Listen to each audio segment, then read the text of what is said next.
Welcome to the Belton ISD Board of Trustees meeting. This evening's showcase is extra special. We're going to be celebrating students who stepped into the national stages this summer and showed the world what it's like to be career ready in Belton ISD. You'll get to hear directly from these incredible students, and they're going to share their experiences with us this evening.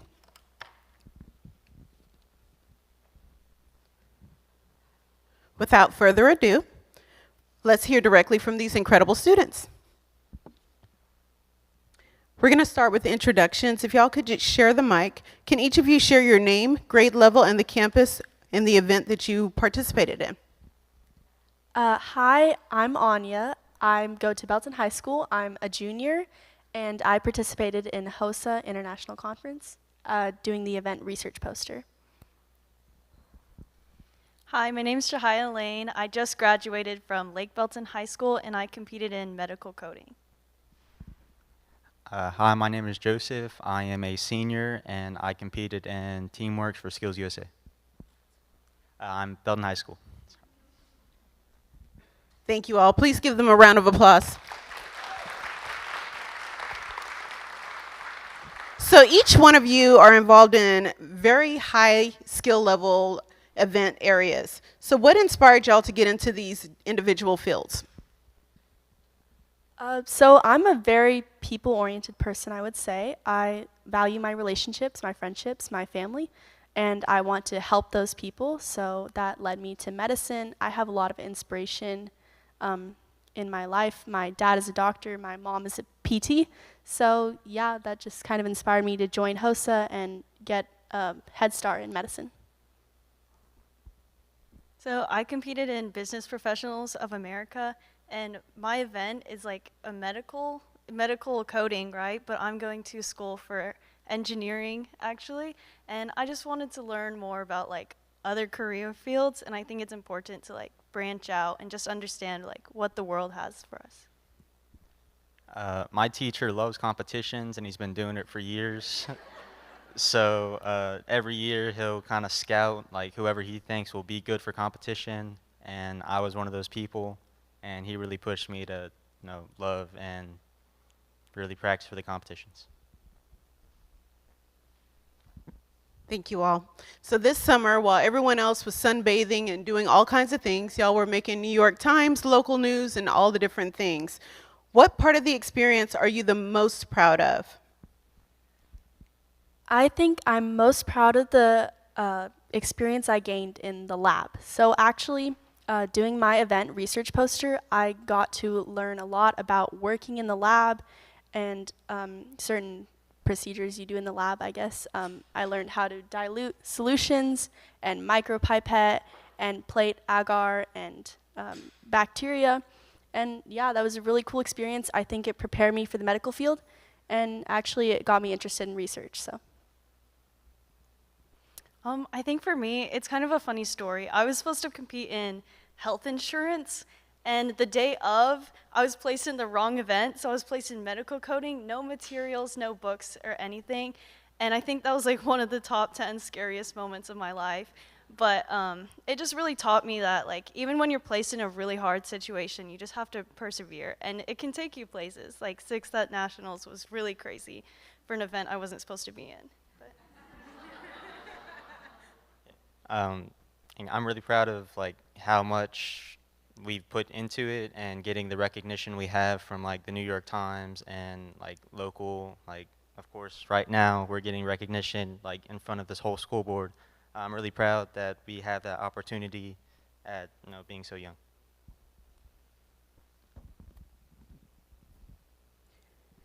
So we'd love to know what's next for you. How has this experience shaped your goals for the future? Did it open any new doors or shift any way of thinking about your path after high school? So yeah, as I mentioned earlier, I would like to be in research. So I want to work in a lab, maybe do like infectious disease or microbiology. And yeah, I never really considered myself working in a lab, but I do also want to do patient care, but this is a new venue that has opened up for me. Me personally, it didn't alter any of my career plans. I'm still sticking with civil engineering, but it was cool to like learn about other careers. This has helped me raise money so I can actually get scholarships, and I'll pursue more education and what I want to do. Just want to say that each of you are modeling our journey of a graduate competency so well, especially overcoming things, getting signed up for stuff that you never signed up for, and still excelling in it. You should be super proud. Any other thoughts that you'd like to share with the audience about your experiences or the class you're in or anything like that? So at the national level, I got to compete, or not compete, but participate as a voting delegate. And so we're basically electing representatives for BPA at the national level with the state representatives. And it was different for me because I've competed in like Technology Student Association, and we've had voting delegates before, and I've done that before. And it's really just, we go into an auditorium, press a button on the link, and just vote. But this time, we got to, we all met together, all the voting delegates, and we came up with questions or like what we saw or that we needed in our representatives.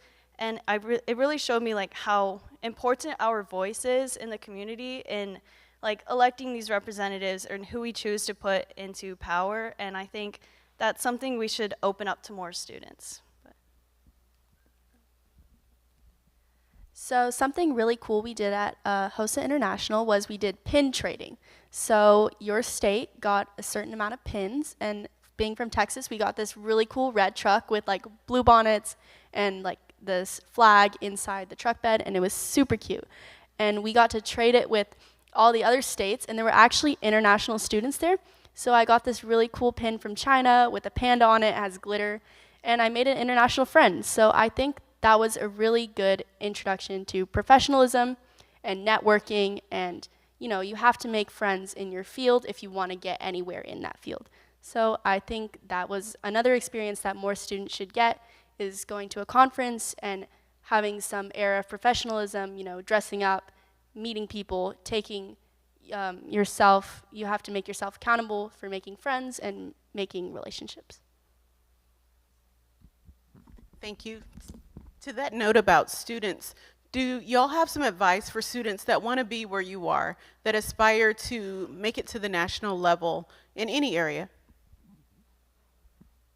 You really have to work hard and hold yourself accountable.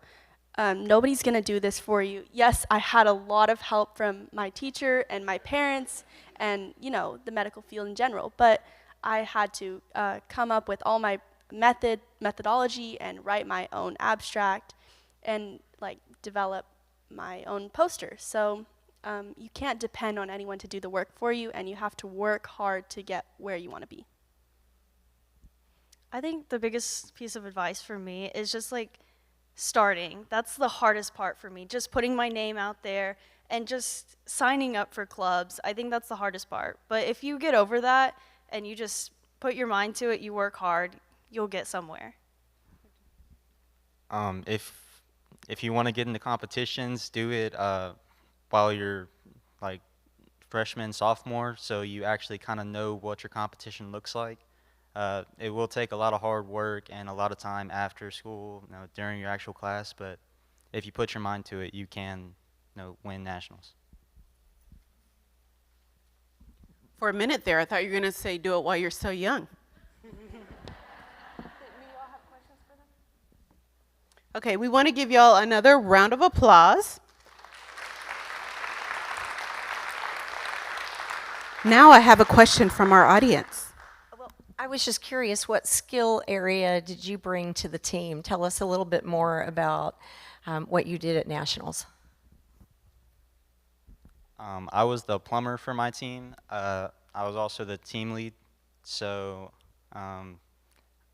if we ever mess anything up, which we did a lot, obviously, I was the main one who decided how we fix it, if we fix it, and we did make a lot of mistakes, which obviously we did not win, but plumbing mainly, I did get a max score on my plumbing at nationals. So, yeah.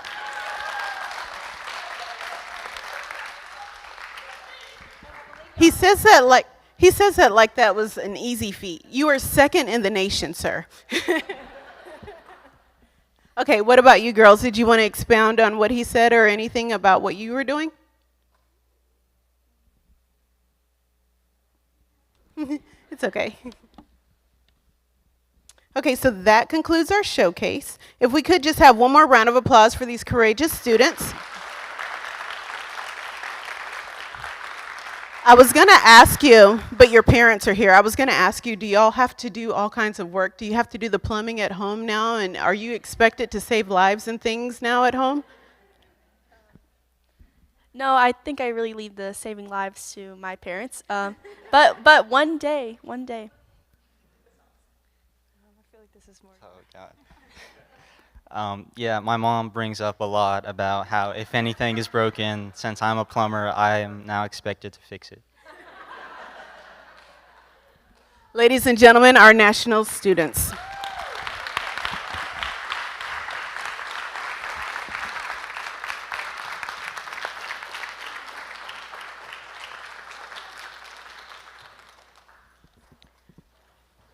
Our Board of Trustees is going to transition to the stage, and we will take it from there. Please stand by.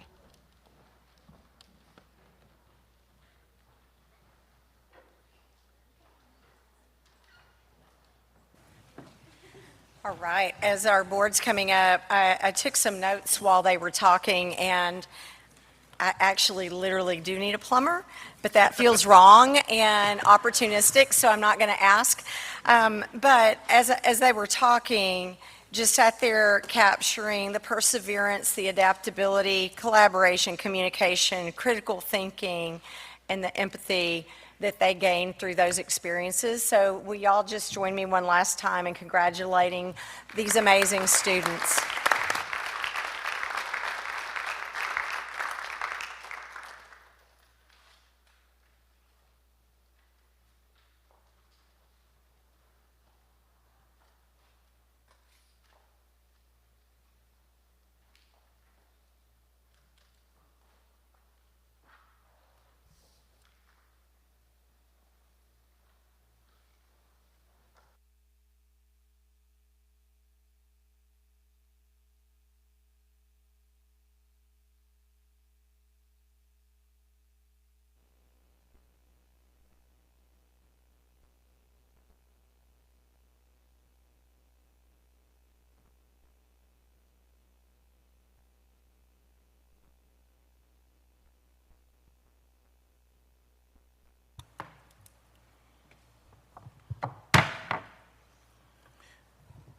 Good evening, everyone. Thank you for joining us this evening and for your interest in Belton ISD. I hope you've enjoyed the national competitors and our conversation with them. Let's give them another round of applause.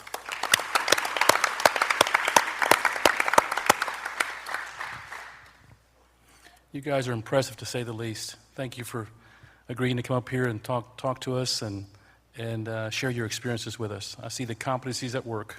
Thank you. Okay, the time is now 6:16 p.m. and the Belton Independent School District Board of Trustees are now convening a regular meeting on Monday, August the 18th, 2025 at the Pittenger Fine Arts Center located at 400 North Wall Street in Belton. A quorum of board members is present. This meeting has been duly called and notice of the meeting has been posted in accordance with the Texas Open Meetings Act, Texas Government Code Chapter 551. I want to welcome the members of our audience and our live stream viewers to this meeting. As the Belton ISD Board of Trustees, we're here to set goals, listen to reports from the superintendent, approve budgets, contracts, personal appointments, and make policy for the district. This is a meeting of the Board of Trustees held in public. However, it is not a public meeting. Prior to this meeting, board members received information related to items on tonight's agenda. Agenda items may not necessarily be handled in the order listed on the notice. This meeting is open to all who wish to attend and hear the matters discussed. These proceedings are being live streamed on the district's YouTube channel and will be available for review in the days following tonight's meeting. For the video to adequately reflect the proceedings, I respectfully request that you please refrain from talking while others are speaking and that cell phones are on the silent mode. Please rise for a moment of silent prayer or meditation.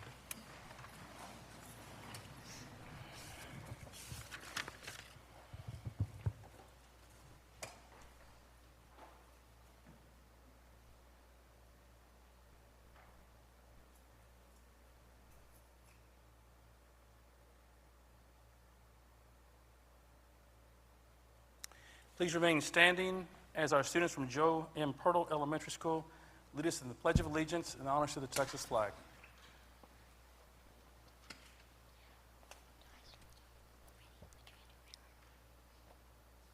I pledge allegiance to the flag of the United States of America and to the republic for which it stands, one nation, under God, indivisible, with liberty and justice for all. I honor the Texas flag. I pledge allegiance to the Texas, one state, under God, one and indivisible. Please be seated.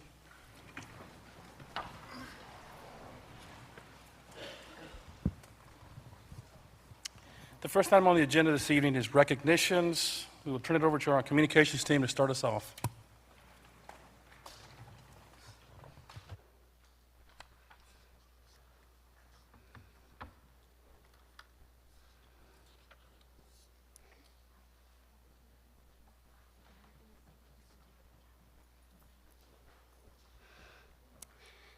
We are pleased to recognize our students from Joe M. Pirtle Elementary who led us in the pledges this evening, Indigo and Logan. Indigo is a fourth grader and she loves reading. Her friends describe her as a good listener, full of energy and bursting with creativity. Logan is in third grade and PE is his all-time favorite subject. His friends say he's fast, funny, and always ready for fun. And you guys did an amazing job this evening. Thank you for being with us tonight.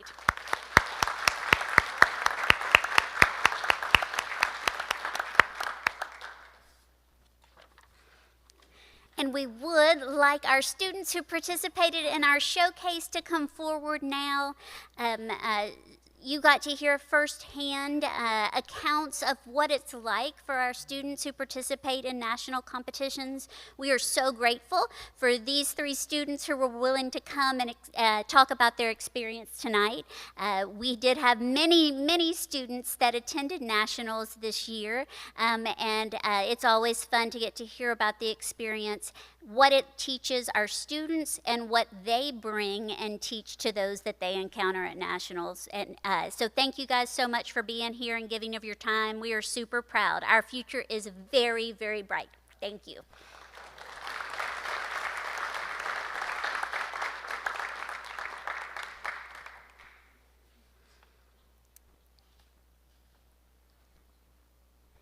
BHS Theater Award of Distinction. If we can have our staff from Belton High School come forward. They received an exemplary status in the Texas Educational Theater Association's 2025 Award of Distinction program. That means that they demonstrated excellence in performance, access to resources, and community engagement. We have directors Marie Phillips and Melissa Stuff, and we are truly proud of all that you do for our students in the Belton High School Theater Department. Congratulations.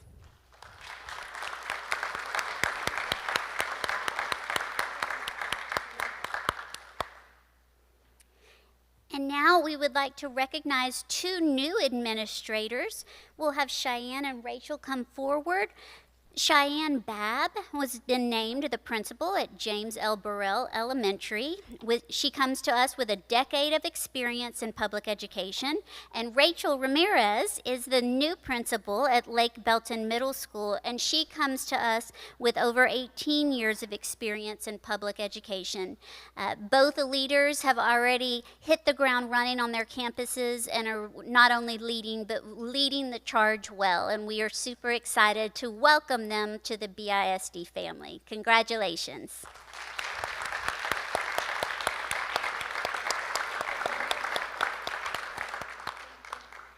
And now we have a department showcase. We would love for teaching and learning to come forward. Our teaching and learning department provides access to high quality instruction and resources and all kinds of support for our students and staff in the district, with a range of specialized programs to meet students' unique needs, including our ELLs, our gifted and talented students, advanced academics, career and technology education, and those students receiving accommodations through 504 and special education. They also guide school accountability and assessment and the data analysis efforts district-wide. This team works so incredibly hard all year long, but nobody works as hard as them over the summer. So they have put in countless hours of professional development, countless hours rewriting curriculum, and getting resources ready for our students and staff, and we are truly grateful for all of your efforts.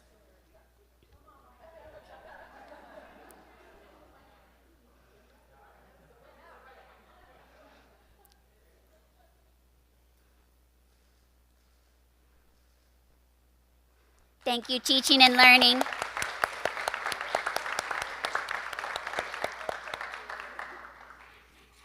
And now we would like to recognize our community partner this evening, the University of Mary Hardin-Baylor.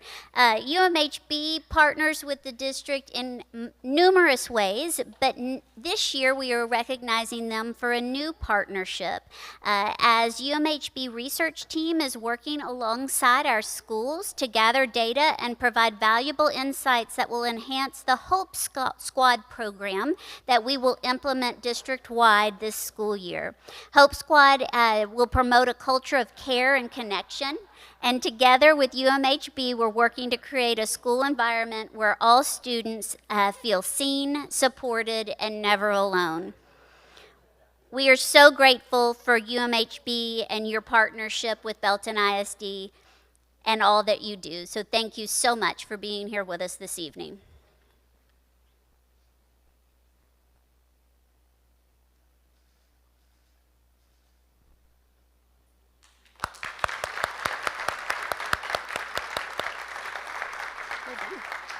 Thank you guys. Good to see you.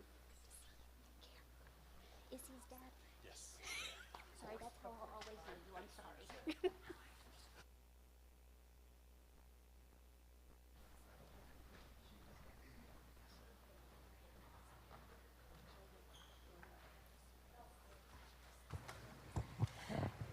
I love our student showcases and the recognitions piece. It's great to spotlight the great work of our partners.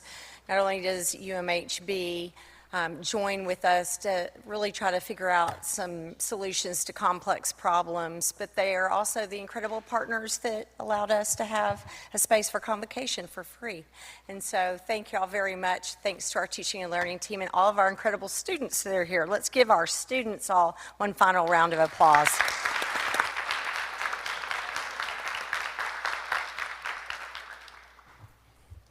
Now that recognitions are concluded, we'll take a couple of minutes to allow you to exit the building unless you want to stay for the building, or for the meeting, I'm sorry. Never understand that.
Next on the agenda are public comments. In accordance with policy BED local, we will take public comments regarding items on the agenda at the beginning of the meeting, and comments regarding non-agenda items will be heard at the end of the meeting to allow the board to conduct the business of the district.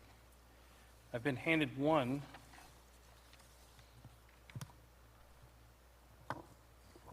person that will making comments. Ms. Brenda Howard.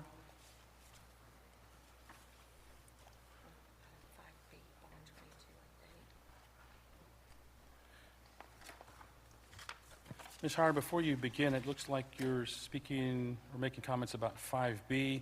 And allow me a moment to read this into the record, okay? Perfect. In accordance with District Policy BED Local, any person wishing to address the Board of Trustees during public comments shall sign up before the meeting. In order to comply with the Texas Open Meetings Act, the board may not respond to comments or otherwise discuss or act upon any issues that are not posted on the meeting agenda. Participants will be allowed 3 minutes for public comments regarding items on the agenda. We have a timer on the screen that shows your allotted time, and a sound will occur at the conclusion. The board shall not tolerate disruption of the meeting by members of the public. Please state your name for the record and your city of residence, and you may begin. Hi, my name is Brenda Howard, and I live in Belton, Texas. And in the 2022 bond, there was a $5 million bond that was for technology or electronics. And at the time, I expressed concern about that particular bond because 5 years, the electronics with kids probably wasn't going to last 5 years. It would approximately last, in my opinion at the time, 2 to 3-ish years. And so that meant we were financing a depreciable item that wasn't going to last the life of the bond. And here we are 3 years later, and we are asking for an additional now $6 million for, again, an appreciable item or depreciable item in technology. And knowing that kids are hard on technology and that technology changes, I mean, even let's assume the kids are perfect with the technology and they never break anything. You still have software and hardware that in 5 years is obsolete, and we're getting into AI. So I would appreciate it if you would please put technology or depreciable items like that in maintenance and operation and budget for that, so that we're not financing that we're going to be in a negative situation. And I know there'll be a report later on the 2022 bond, and maybe that can be addressed to say, but right now it looks like we owe $2 million for an additional 2 years on the 2022 bond for electronics, as we're about to finance another $6 million for another 5 years. I do want to commend you guys because I do know you took a boatload off, and I appreciate it. And sometimes when you're, like in a hole, you have to stop digging. And I appreciate that there were steps taken. This is just something that I still didn't quite see that was addressed, and I'd appreciate it if you addressed it. Thank you very much. Thank you, Ms. Howard. Okay, we'll move on to item 4, action items. Public hearing regarding 2025-2026 budget and proposed tax rate. Dr. Golan. Thank you, Board. Melissa Lafferty, Belton ISD CFO, has come to the podium. So she's going to provide you with a quick update on the 25-26 budget and also discuss the tax rate, and then we'll, after that, go into a public hearing. All right, good evening. Tonight we're here to discuss the 25-26 budget and tax rate, and then we'll hold a public meeting to give the community members opportunities to voice their concerns about the budget and tax rate. So tonight I'm going to share with you just a few highlights in regards to the budgets and tax rates that are going to be asked to be adopted tonight. So for the general fund, total revenues are $153,309,901. 50.5 million of that, 33%, is local revenues, which is in the form of tax collections and other local revenues that we collect throughout the district. 101.4 million, or 66% of those revenues, is state revenue, and you can see there we're heavily dependent on state funding rather than tax collections. And then federal revenues come in at 1% at $1.4 million for the general fund. General fund expenditures are also $153,309,901. So we will be asking you to adopt a balanced budget this evening. Salaries and benefits make up 83% of those expenditures, and then all the supply budgets in the campuses and departments is the other 17% at $25.5 million. The Texas Education Code requires school districts to provide accelerated instruction in the applicable subject areas each time a student fails to perform satisfactorily on an assessment instrument. So built within the general fund budget is $719,123 of our compensatory education funds have been budgeted for this very purpose. And you can see there the different areas where those dollars are planned for that accelerated instruction.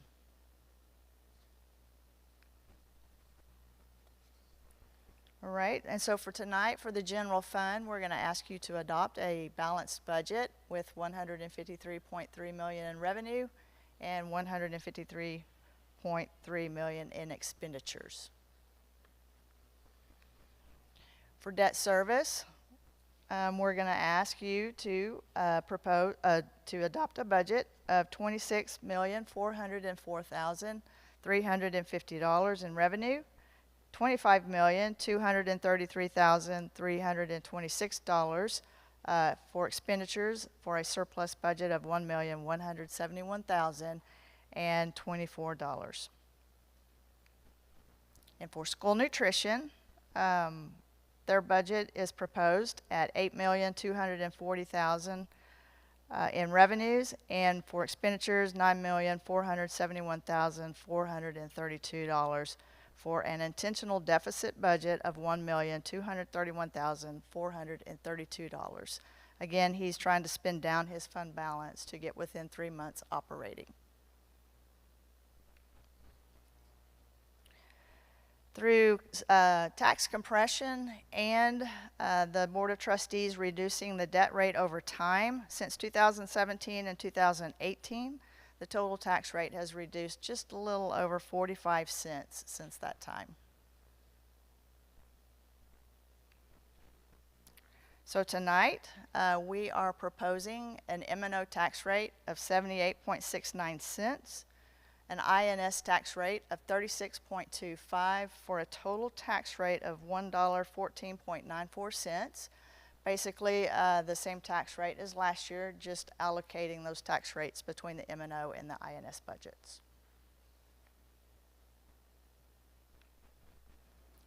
Mr. President, we're ready to open the meeting up for public hearing. Thank you, Ms. Lafferty. The time is 6:37 p.m., and we will now hold a public hearing regarding 2025-2026. It's been a long day, folks. Budget and proposed tax rate. Becca, anyone signed up? None? Okay.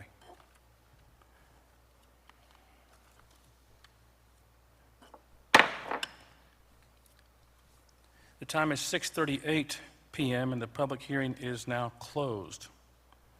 Dr. Golan? Yes, first of all, just want to open up to any questions or comments from the board. We went through a lot of this in detail during the board workshop and just appreciate all of your guidance and support getting us to the point tonight. It's the first time in a while that Belton ISD has been able to bring a balanced budget, and we're just very appreciative to all the staff and team behind the scenes that have helped contribute to getting us to this point tonight. So I just want to open up to any questions for Melissa and myself regarding any of the information we just shared regarding budget and or tax rate. I'll just say it's really great to see a balanced budget. I know past couple of years have been in a difficult situation where we weren't able to do that, but yet we still were able to provide great services to our students, and that's why we exist, for the sake of our kids and our teachers. But it's really great news. You can't have a deficit budget every single year. You have problems along the way if you do, but this wouldn't have happened without all of your hard work and your team, as well as the finance committee as well. So I know you guys spent a lot of time. From what I hear, I didn't see it firsthand, but I heard you guys spent a lot of time. So thank you very much for that. It's very well noted and appreciated. Thank you. Chris? Yeah. First I want to thank you, Melissa, your entire team, the entire business office, everybody who's been pulled into this. I mean, this is a budget cycle like we haven't seen, at least in my time on the board. The effort that's gone into it, the ground shifting seemingly every other week or two. And so this has been a huge effort, so thank you. I know you've lost had many sleepless nights related to this, so thanks for getting us to this point. I also want to thank my fellow budget committee member, Brandon Bozen, for really helping us get creative around this and to really talk through this and try to find a way to keep the total tax rate consistent year over year. And so, the balloon gets squeezed a little bit. You saw the INS go down and the M&A go up a little bit, but we're able to net that out and keep the tax rate the same. And so I think it's really important that we were able to do that for the community and not have to increase the tax rate. Anyone else? Brandon? Well, thank you for saying that. I couldn't have done it without the help from Melissa and the team, and really appreciate everybody. Todd and Mike have to sit through those meetings too, so everybody that's there and contributes, and I know there were a lot of challenges. We pushed hard to do what we could with compensation, certainly got help with the state on the teacher pay, and certainly are very grateful for that. So excited that we were able to get to balance and maintain that tax rate, and really appreciate all Dr. Golden and Melissa and the team that got us there. So thank you. Thank you, Brandon. Anyone else? Well, I want to echo those same sentiments. Dr. Golden, I know I said back in the workshop, thank you for your leadership in getting this thing moving forward. 18 months ago, we were sweating it. A lot of blood, sweat, and tears has gone into this. And again, I want to echo the work that Brandon and Chris have done on the budget committee. It's been instrumental in arriving at this. And Melissa, thank you and your team. I know you guys have spent a lot of time on this, right? Yes, sir. So thank you very much for that. Quite frankly, I didn't think I would say balanced budget, and I am elated to say that. So kudos to everyone involved. So thank you very much for that.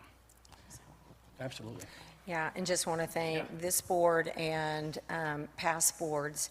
If you looked at our tax rate since 2017, the percent rate of change was 28% over those years, meaning based on compression from the state as well as the work that the boards and past boards have done, you've actually been able to lower that tax rate. And while we're proposing a balanced, same tax rate as last year, I think we've gotten also to that point from past boards that have worked hard to, and during that time period, just a reminder, we opened 5 new campuses while managing that. As well as renovating 2 others. We passed 2 bonds during that same period of time, and so just appreciate this board and past boards in getting us to this point as well. Thank you, Dr. Golden. Anyone else? Thank you, Melissa. Thank you, sir. Okay, that takes us down to, Hold on, I'd like to make a motion. okay. Let me read this into the record. Okay. Consider, discuss, take appropriate action regarding adoption of the budget for accelerated instruction for the 2025-2026 school year. Do we have a motion to approve adoption of state compensatory education funds budgeted for accelerated instruction for the 2025-2026 school year as presented? So moved. Chris? Go ahead. All right, so just to be clear, are we talking about the accelerated instruction? Yes. Okay. Yes, we are. Yeah. Yeah. Okay. So, sorry here. You have to do that. We have to do them in that order? You have to do it, yes, you have to do accelerated instruction first, then budget. Okay. And then you adopt the 2 resolutions for the tax rate. Got it. Right. All right. So I second Brandon's motion. All right. So Chris, number 1, Brandon, number 2, all right? No. Either Brandon one. made the motion Brandon, and number 1, Chris seconded. Chris second, all right. All those in favor, please raise your hand. That passes 7-0. All right, going on, item 2. Consider, discuss, and take appropriate action regarding adoption of the budget for the 2025-2026 school year. Do we have a motion to approve the 2025-2026 fiscal year budget as presented? Ms. Bass? Do I have a second? Mr. Norwood? All in favor, please raise your hand. That passes 7-0. Now, number 3, consider, discuss, and take appropriate action regarding resolutions adopting the tax rate for the 2025-2026 school year. All right, I got so excited earlier. I'm Yeah, sorry. I understand. All right, so this is an unusual one. We have to read it a very specific way, so I'm going to read this off my sheet here. So I move to approve a resolution incorporating an additional $0.0317 dollars of disaster pennies into the district's maintenance and operations tax rate for the tax year 2025 under the authority of the Texas Tax Code, Section 26.042E, as presented. Thank you, Chris. Do we have a second? Second. Mr. Bozon? All those in favor, please raise your hand. That passes 7-0. I also have a second motion here. Yes. Yeah, there's Second more. motion. Okay. All right, so I move that the property tax be increased by the adoption, I move that the property tax rate be increased by the adoption of the tax rate of 1.1494, which is effectively an 11.4% increase in the tax rate. Thank you, Chris. Do I have a second? Mr. Norwood? And then can we discuss before we take that vote? We can? Okay. That's a very specific motion that we had to read, right? We just Right. went through the public hearing that talked about the setting of the tax rate, right? And this tax rate is actually holding solid, holding consistent with the tax rate from the prior tax year. We have to read it this way. The state says we have to read it this way, and it's basically in relation to the no new revenue rate, which doesn't mean a whole lot from a school board standpoint. So we have to read it that way, but the tax rate is actually staying consistent. Any other comments before we vote? Okay, all those in favor, please raise your hand. That passes 7-0. Yeah, Chris did. Mr. Norwood? Okay, moving on, the action items. B, consider, discuss, and take appropriate action regarding adoption of the 2025-2026 campus objectives. Dr. Colin? Yes, and thank you, Melissa. She's headed back. She's ready to be in that seat right there.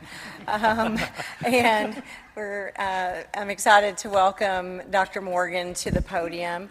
And so Mike has been working with our entire district leadership team, campus leadership team on district improvement planning efforts, and then Ben and Denise, along with Mike, supporting campuses in the development of their campus objectives aligned to district goals, as well as their campus improvement plans. So Mike's going to talk to you about this process, and then we'll ask you for some action. Thank you, Dr. Golden, trustees. It is my pleasure to be here tonight to, as kind of a cumulative effect of months of hard work by many, many members of our team to discuss and request approval of our 2025-26 campus objectives. So I will say on behalf of our principals, I want to thank you, the board, for not only approving our district goals all the way back in February for the 25-26 school year, but also approving our key progress measures in May of 2025. It was instrumental in the planning that had to take place at the campus level to have that guidance and have those things put in place early on in the process. So months of hard work has gone into planning for a successful school year, and a part of that is planning for the campus objectives and the campus plan. The strategies that are used not only align to the student needs of each individual campus that were developed through comprehensive needs assessment based on analyzing student data and trends, but also, as you saw or as you looked through the campus objectives, aligned with the bigger district work in our key progress measures. This is a perfect example of why our value and belief in continuous improvement is so important. We will quickly start capturing data to evaluate progress towards these goals that were presented to you in the campus objectives and plans, and work towards realizing those improvements throughout the year. Here's just one example of Charter Oak, and it's just one goal and one performance objective, but I think you'll see that that one thing that they're going to try to accomplish this year is an increase in parents feeling informed about their child's academic progress and goal setting, and they have a range there of how much improvement they want to see, which is a direct impact or direct support of goal 1, which is that we strengthen and support engagement of all stakeholders in our process. So upon review of the campus objectives, hopefully you saw individual strategies that were based on unique campus needs, as well as fulfilling the district priorities around community partnerships, critical thinking, staff goal setting, implementation of Hope Squad, and teacher incentive allotment strategies that were developed as part of our key progress measures. We have provided ahead of time the individual campus objectives for your review. These are public-facing documents in a full transparency. We want our community to know our priorities and know what we're working towards. So tonight, I do open the conversation for any discussion at this time, and would ask that tonight you approve and adopt the campus objectives that have been provided to you. Any questions for Dr. Morgan or comments from the trustees? Chris? Thanks for kicking the subject off, Mike. Honestly, outside of the budget, and maybe more important than the budget, like, I think this is the single most important thing that we're doing. Right, this is where we take the vision, the goals, the mission, the vision, you know, our work on the journey of a graduate. Like, these campus objectives are the next part in bringing those things to life, right? And without a good core set of campus objectives for how we're going to take those things and operationalize those and measure those things for the students at that campus, right? Each campus has got a different need, you know, different metrics, different academic, you know, posture, right? Like, this is where the rubber meets the road. This is how those things come to life. And so I just want to thank everybody who, you know, has poured over rows and rows and rows and rows of performance data, right? And the goal setting to get here. Like, this is not easy. To get to this point. But again, this is, I think, the most important thing that we can do. And so thank you for everybody who's fed into this, you know, looking over these. I'm super excited about some of them, and some of them are ones that, like, we just need to get done. And to maybe steal a little bit of thunder from Gabby a little bit later, right? We know there's some great things, there's some great results happening from, you know, prior objectives. And we know that there's still some work to do. And so this is where we capture that work that needs to get done. So thank you so much for everything that's gone into this. Anyone else? I'm sorry, any comment? Oh, absolutely. Okay, sorry, I just have to also say thank you to the board. So this is my 36th year. I've been in 5 different school districts in the Central Texas area. I've never seen a school district able to actually have their plans developed, gone through coaching cycles, and ready to go before students walk in a building. It's not uncommon that school districts adopt campus improvement plans in October and November. And so the reason we were able to work on our plans late last spring and all through the summer to be very, very prepared is because as a governance team, you adopted goals early enough that actually sets direction that allows that work to happen, allows campuses to align their budgets to these plans. And I can't tell you how backwards it is often in school districts. You end up where you've got plans and then the board adopts. You have to go back and fix the plans, and oh, by the way, the budget was already set, so you don't tweak the budget. And so I really am proud and thankful for y'all and your leadership in allowing us to get ahead of it so that our campuses and departments can do that great work. And then also just want to add the data that's used to inform these plans, as well as the academic performance data. We pour over every word of listening session data from our teachers. Someone takes notes the entire time we do listening sessions. We study that. We look for common threads. It's also the result of survey data of our staff and our students and our parents. And so just thankful for y'all allowing us to get ahead of it, to be able to do some root cause analysis and put good plans in place. Thank you, Dr. Golden. Chris, that's well stated, right on point, so thank you for that comment. Okay, anyone else? Thank you, Dr. Morgan. Thank you. Okay, do we have a motion to adopt the 2025-2026 campus objectives as presented? Ms. Floor? Do I have a second?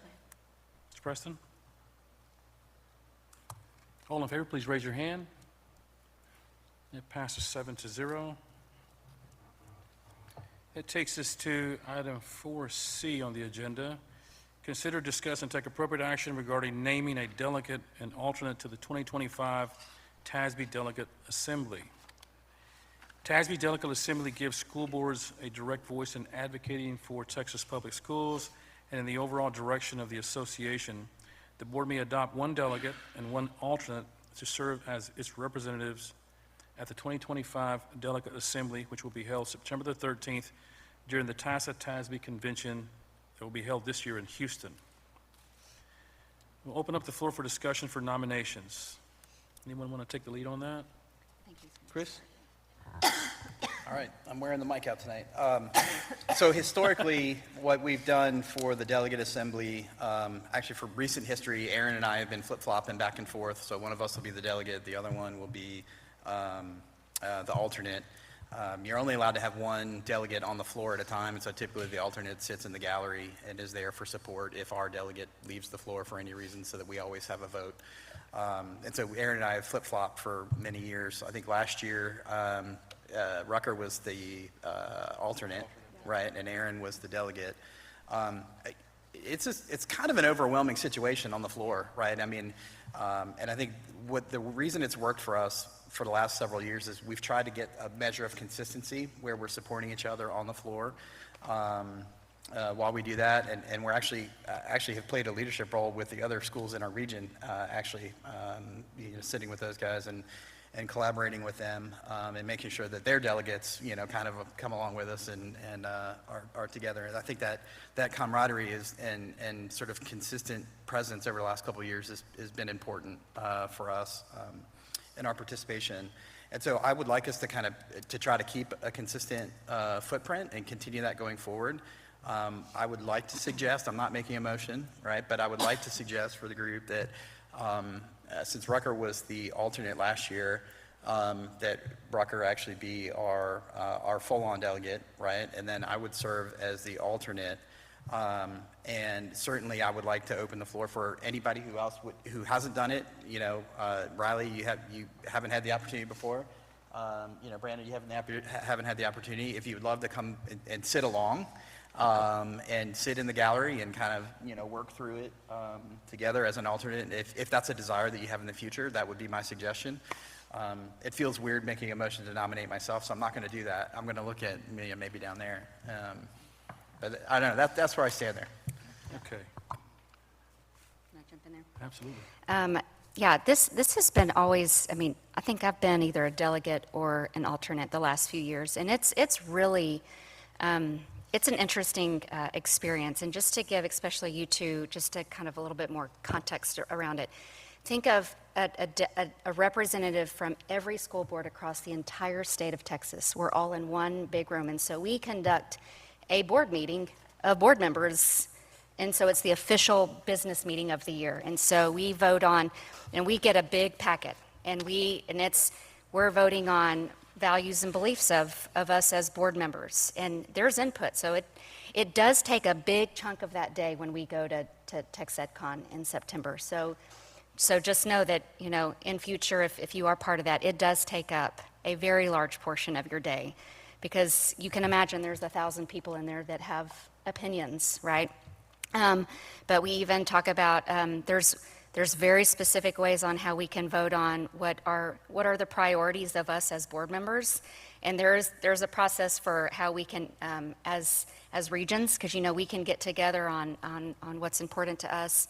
But again, we get that packet ahead of time. And I'll even note, before we meet as a huge assembly, we get together in regions. And so we'll get together with our nearby neighboring school board members, and we talk about what we're about to do, and we can have those conversations as well before we get out there. But it really is, it's an interesting, I learned a lot just being kind of a new board member going into that. What does really TASB stand for? I know that there is some negative, maybe some talk, I guess, if you will, about what TASB is and who they are, and really, for the most part, they do really great work. And we also, I think it's important to note that we vote on who the board members that are representative of us. They're all volunteers, so you can think of someone who's a board member for their school district, and then they're representing the state of Texas. They give even more hours, and so you vote on those things. So even though you're one of 1,000, you really do have the opportunity to speak for your what's valuable or what's important to your school district, what's the values of your stakeholders in your own community. So it's a great experience. So if there's not any other, I don't mind making that motion that Chris mentioned. If there's not any other discussion. Okay. Do we have a motion to appoint a delegate and an alternate? Erin? Okay. All right, go ahead. I move to appoint Rucker Preston as the delegate and Chris Floor as alternate representatives for Belton ISD. Anyone second? Okay. Mr. Bozon? All in favor, please raise your hand.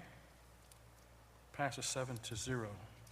Yeah, and I want to reiterate, if anybody wants to come hang out during the delegate assembly to see what it's all about, It is. come on down and, talk you through what's going on, and it's a big party. With Robert's rules. Yes. Oh, it's very, yes. All right, that takes us down to item 4D.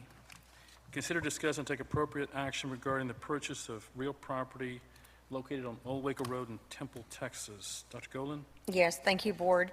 As you know, the 2022 bond, as a part of that bond, was funding that was allocated for the purchase of land. The idea behind that is trying to make sure that in the future you don't create a situation where you're purchasing land, needing to design a school, and have construction costs all within one bond.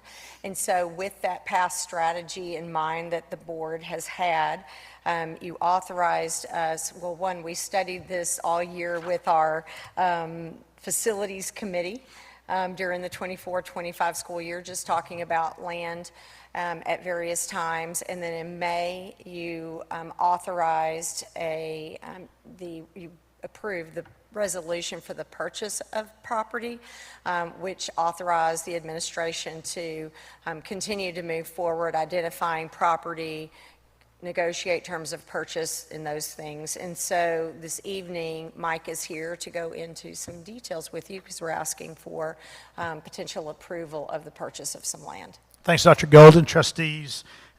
Yes, and as I'll speak on a little later in the bond update, this would be our fourth land purchase from those funds designated and voter approved in our 2022 bond to seek out strategic future sites for future Belton ISD facilities. So as Dr. Golden alluded to, in May we brought a a resolution to you to allow us to negotiate for a future school site. We had identified in the northern region of the district was the one area where we had not found something or a future school site for a future elementary school, which is really what our next priority was. And so BISD identified several future school sites and were able to go through a series of evaluations and negotiations and come back tonight with the recommendation to you. Tonight we're asking you to authorize the board president to sign a contract for the purchase of 15 acres at 2115 Old Waco Road for a future elementary school site. This is a strategic area where we've been studying development and identifying potential properties as part of our strategic planning. Included in this project is a $5,000 that will be placed in escrow for site improvements that will be made by the developer and released upon completion. Contractually, the completion of those items would be by May 1st, 2026. At the time that the escrow funds could be released. Some of the site work that includes an entry road that will be the length of the property will be dedicated to the City of Temple for use and maintenance, in which the district will have perpetual unrestricted access. Wastewater and water improvements to the site that are sized to our elementary footprint and also connected to the City of Temple water and wastewater services, as long as an easement with the City of Temple for discharge and drainage of off-site detention for the property. And this is really important because it means that when the time comes that a school is needed on this site, that we will not have to incur the cost of on-site detention. And as we look back at some of our most recent projects and talking with some construction managers that we've partnered with and that do this type of work all the time, they estimate that on a good site where you don't have to construct rock walls or concrete walls, where you don't have to do any type of a lift station or have to deal with the sloping site, that the cost is generally between $750,000 for a detention pond, and it could go all the way up to $1 million, $1.5 million if you have to do those things. So in essence, what we're bringing to you tonight is in an area of high growth, an area that we think could be strategic in future development of our elementary schools, and we bring to you, in essence, what would be a finished lot for a future time whenever it is needed that a school be built there. The negotiated price for the property, all of the site improvements that were discussed before, is $3,573,000. So we would ask tonight that we would entertain any discussion about this property and then ask that you approve the contract for the purchase of the property and authorize the board president to execute any and all instruments appropriate or necessary to effectuate the purchase of the property. And I would open it up for discussion at this time. Mike, any questions or comments? Mike, is that 15 acres is that consistent with the acreage we've had for previous? It is. It's within a half acre of what we used at Burrell and at what we used at Hubbard Branch. And geometrically, looking at the shape of the site, I mean, it looks like it's a great spot.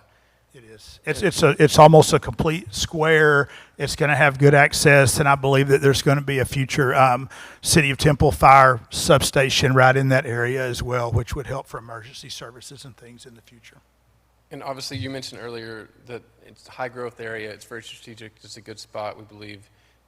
It's relatively flat, too. Is that correct? So there probably is not going to be a lot of site development as well. There shouldn't be topography challenges. No. What we won't know, and we'll get this information during our feasibility period in the contract, is we will do an environmental assessment of the property, and we'll have the soil analyzed to just make sure that we're not going to have unforeseen site costs, select field, those types of things whenever it's ready to build. So that is part of our feasibility processes. We do want to get some soil conditions and have those analyzed. But yeah, it appears it's an area where there's a lot of development going on and a lot of buildings are going up. And we do think that it probably should lend itself to be a good site for a future school. Great, thank you. Thank you, Rucker. Good questions. Anyone else? Chris? Yeah. I mean, you could look at this and kind of raise an eyebrow and be like, why do you need another elementary school site, right? I mean, if you look at the demographer report, right, there's not an immediate need for it, right? Mm-hmm. And this is the exact time that you want to buy something like that, in my opinion, right? And so we've been blessed with boards before us who have had the forethought to really lay out and acquire some strategic pieces of land that we've now, over the last several bonds, been able to put schools on, right? You sort of put yourself in a position so that when the need is there, you've got it, and you've got it at a price that you locked in many years before, right? And so again, you could look at it and be like, well, why are you guys doing this? You know, we don't need this right now. Well, we don't need it right now, but that's not why we're buying it. You know, we're really trying to look into the future and to make sure that we've got a tool in our toolbox for when and if the time does come, right?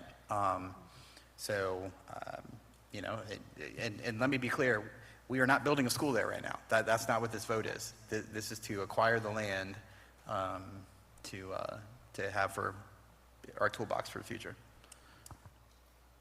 Anyone else? I think the other thing, just real quickly to be clear, is that it is from the 2022 bond. We're not able to, and we're not purchasing land out of our maintenance and operations budget. We're not in a position to do that, but it is the bond funds that were set aside in 2022 for this specific purpose.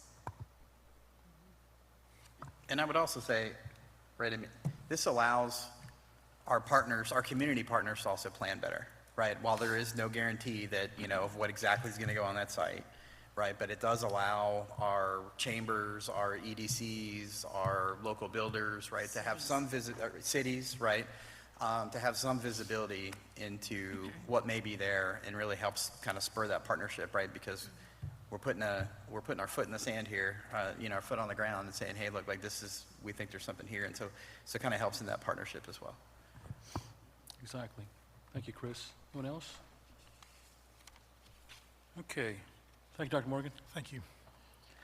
Do we have a motion to approve the contract for the purchase of the property and authorize the board president to execute any and all instruments appropriate or necessary to effectuate the purchase of the property as presented? Do we have a motion? Mr. Underwood, do I have a second? Mr. Preston? All those in favor, please raise your hand. It passes 6-0. 6-1, I'm sorry. I always want to say 0, don't I? Okay, takes us to item E. Consider, discuss, and take appropriate action regarding a resolution on the establishment of a school library advisory council. Dr. Golden? Yes, and Gabby Nino came to the podium, so she's here this evening to talk to you about some of the changes within Senate Bill 13, specifically as it pertains to the possible development of a school library advisory council. So Gabby's going to get into some of the details with you this evening. Right. So I want to start this evening by just connecting to some previous conversations that we've had. Tonight, I'm going to explain the changes that have come about in Senate Bill 13 directly associated with our libraries, and those build on House Bill 900 that we've spent some time discussing over time if you were already on the board previously. So I'll do a little bit of backtrack and forward for us as well. During this legislative session that just wrapped up, Senate Bill 13 was passed to enhance parental rights regarding school library materials. This is to build on House Bill 900 that took place in the previous legislative session. That bill was very vendor focused and put some demands on vendors to place ratings on books, and those restraints that were put on vendors resulted in some legal action and have been held up in court since then. This bill, Senate Bill 13, really wants to give our parents access as partners in our library services to have management over the books that their children have access to. But it also puts some more practices in place involving our school boards over oversight for library materials, as well as creates what's called a local school library advisory council. And so we'll talk a little bit about what that is. But I want to highlight some of the key features of this bill related to parental rights with their students. We believe very much that our parents are partners, and we are going to keep focusing on that in our work, that our parents are partners in our work. There's 3 elements to this bill related to access to records, restriction of book access, and digital tracking. These elements were already practices that we had in place in Belton ISD that we'll continue to improve with our parents as partners, with our library teams and our campus teams. But regarding access to records, library checkouts are officially a part of the student's academic record now.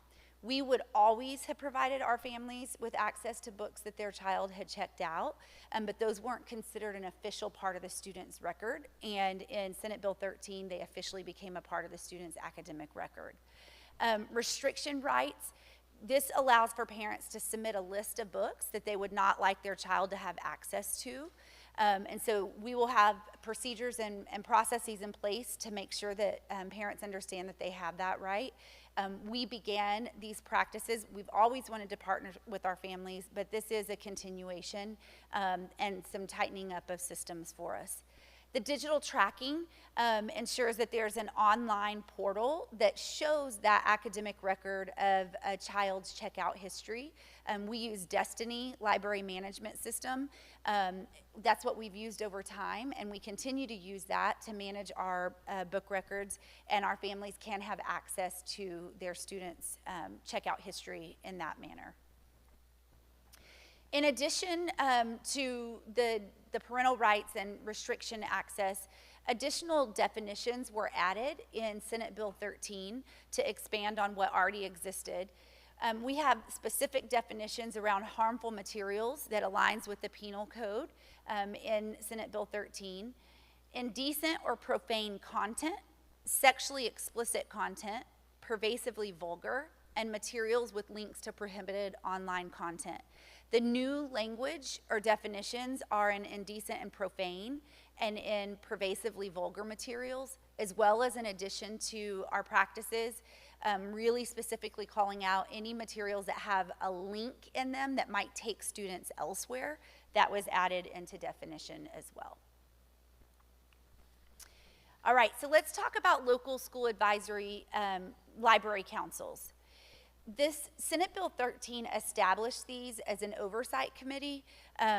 They are not required by school districts, but what the law does require is that if 50 of your parents or 10% of your student population came to you in opposition of your practices and said we need a local school library advisory council, then you would be required to put one in place. Because we believe our parents are partners with us, I'm recommending that we take a proactive measure and start an SLAC. Moving forward, that is what will slip out of my mouth, SLAC. But this council for us to work in tandem with our families. And what that committee or council would do is they do have duties related to making recommendations for library resources that we would add to our collection.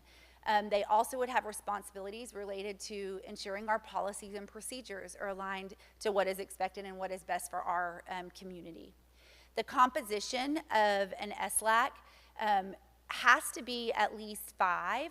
What we will ask is that you all, each board member, nominate one parent to be a part of the SLAC committee, and the voting members must be majority parents who are on this council. And they must meet at least twice annually. I'm going to show you in a couple more slides what the process would look like related to that, but a local school library advisory council, while it is not required, there is a mechanism within the law for it to become required, and we feel like this is a proactive measure for us. So what that process would look like is that we believe very much in the skill and the expertise that our librarians have in facilitating the experiences for students in the library, in the training that they've had, in the curation of resources for our students aligned to guidelines.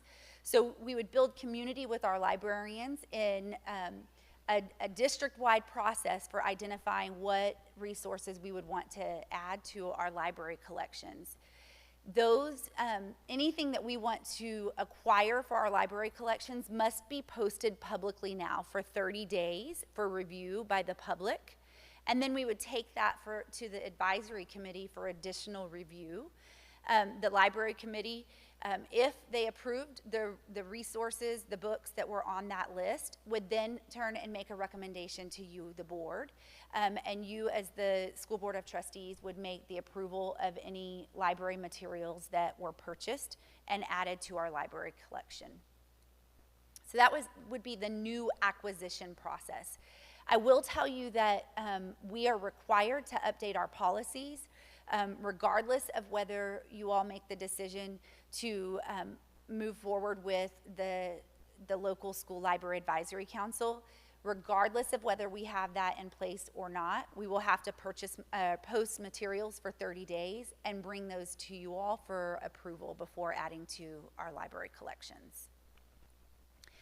So that's a lot that I've shared with you so far, but I want to give you just a few more details of what implications for districts are related to Senate Bill 13. First of all, anyone, this is an expansion of what is already in place. Anyone can submit a written challenge to library material that is in our collections. If anyone submits a challenge, we will hold that challenge up to the guidelines that we have in place to determine does this resource belong in our libraries or not. If we have already held it up to the guidelines, we will take it through the process that I just articulated related to purchases. It's similar process if there's a challenge that we go to our SLAC committee to consider any challenges that were submitted. So this change is not only about the acquisition of resources, but also the review and challenges. Any material that is challenged historically could only be restricted for the child that that material was challenged by their family. Moving forward, if a resource is challenged, it's removed from all of our district libraries and for all students across our district, and that is per Senate Bill 13, so that's a shift. Anytime there's a challenge, we have a 90-day review period to make a decision related to that challenge, and the recommendation from SLAC is then brought to you all, the board, to make the final decision on a recommendation. For our district, we're working through the policy updates, and those have been provided to you all. The recommendation for adding the local school library advisory council. We will be continuing to work very diligently to ensure that we have practices in place that ensure our families understand their rights to restrict their student access, and again, to continue our partnership with families. That is not necessarily a change, but wanting to make sure that we provide that clarity across our system.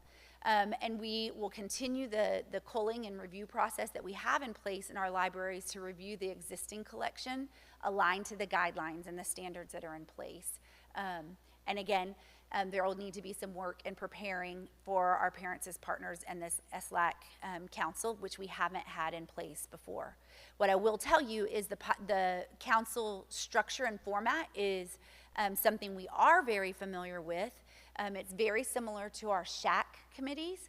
And so we are actually using that to help us in thinking about the practices that we have in place. And so we will model aligned to the SHAC committee practices as well as we build this out. So I want to ask for you all to engage in discussion with me, any questions that you have before making a recommendation to implement or to resolve to implement a SLAC committee council or not. Thanks for all your work and presentation, and I think it's a great idea for us to be proactive. We always want to be as proactive as possible. A couple of questions. Anyone can submit a written challenge. Do they have to live in BISD, I'm assuming?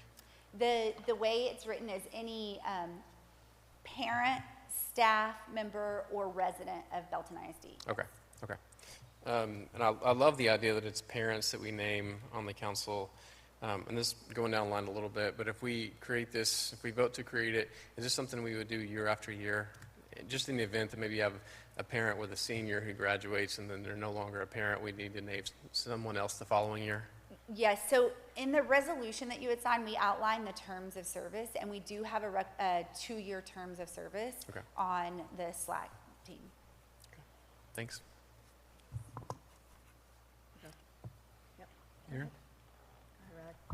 I was just going to say I would echo with what Rucker just said, and I think it's great that we're being proactive with this. Instead of waiting for it to go to see if we would have got, what was it, 50 people to sign it, I think it would have been done. But I think our leadership knows that this is a value that Belton ISD parents have.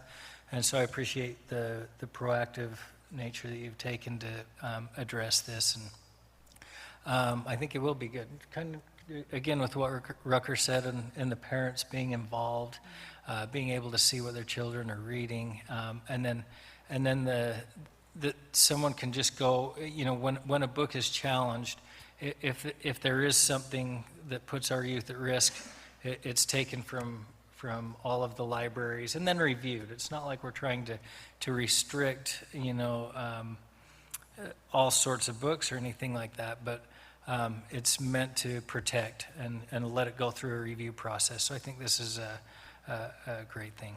Thank you. Yeah, I agree with you two as well. Yeah, Riley and I got to sit in on policy a couple of weeks ago, and Gabby, we could have spent a lot more than an hour on this, because, you know, we have done a lot of work proactively, you know, really on EFB Local. We had questions, because, I mean, when you really think about this, this can be really, it's going to be, it has the potential to be pretty cumbersome, especially if, you know, especially with acquisitions of large amounts of books. We had lots of what-if questions. So I know this question is, or this topic is far from over, because as it begins to play out, but I agree, this is a great proactive step, and I too agree with Gabby that I'm a parent, and I'm not just saying it because I'm on the board, but seeing the lens of a parent, I truly believe Belton is doing a great job of the work that we're doing as the parents as partners, and not just the library topic, if you will, but in any sort of situation, challenge. We do want parents to come alongside and be part of their child's education. So I know this topic is far from over, and I was on facilities for a while, so I'm interested to really kind of follow this and how it's going to play out, because while it's written to protect our kids, there may be some unintended consequences of some cumbersome work, and so but I know that we'll work through those well. So I appreciate you coming today, and I guess the question I do have is, once we do vote on this, what's next steps on, like, for our librarians around the district? I guess they're going to be, have they been filled in on just what's about to happen with SB 13? Yes. So a couple of points that you alluded to that I think are really important to reinforce. This is a change. It's a big change for us. And so I want to express some of the concerns that will likely bubble up, and they already have, and how we are working to navigate those. One in particular is posting of materials might cause a delay in student access to books, or our librarians being able to purchase those. We do recognize that it will take us longer to purchase materials, but feel very much like, related to next steps, this first phase is about getting systems in place so that we will then have a cadence that will not feel like a delay. Just to draw a parallel to some other ways that you engage in instructional resource acquisition, I always bring to you all our process for review of instructional adoptions that we're making. Last year you supported with our adoptions in language arts and math. And so it's very similar in that we will need to have a review process in place.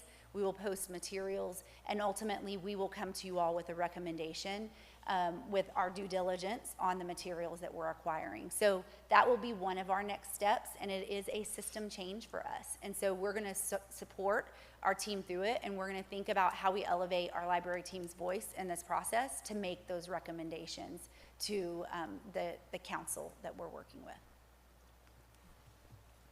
Anyone else? One more thing that I was just reminded of.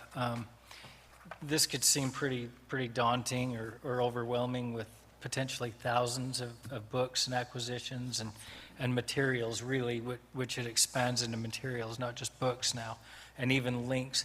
But could you just give us a brief description of the help that we have, the technology piece of that we have too? Absolutely. So with this, and I will say that the State Board of Education as well as TEA have said that, or acknowledged that there are some implications cost-wise to be able to implement the requirements of Senate Bill 13. But a resource that we have recently invested in is called On Shelf Bookmarked. And the platform was built in order to support school districts in implementing these practices, to help our library teams have information at their hands that they can discern decisions on. If you think about walking into a library, one of our elementaries has over 14,000 books in it. And so in many cases, the staff there is not the staff that opened the library. And so to expect that one of our library team members would be able to review the contents of every text is just, it's not manageable for them. And so we are considering the resources that our library teams need in place to be able to make really informed decisions and to be empowered with information that they can make decisions on. Anyone else? Oh. Gabby, I do have one question. Not necessarily apply to us approving this or voting on it, but did I hear you say that it applies to newly acquired material? It does. And then it can be challenged, if old material is challenged, it goes through this process, right? Yes. Okay. Yes. So if you've got a 90-day review and you've got, just a number of challenges at one time, what happens if they're not reviewed in that first 90 days because of the number of material or number of topics they have to cover?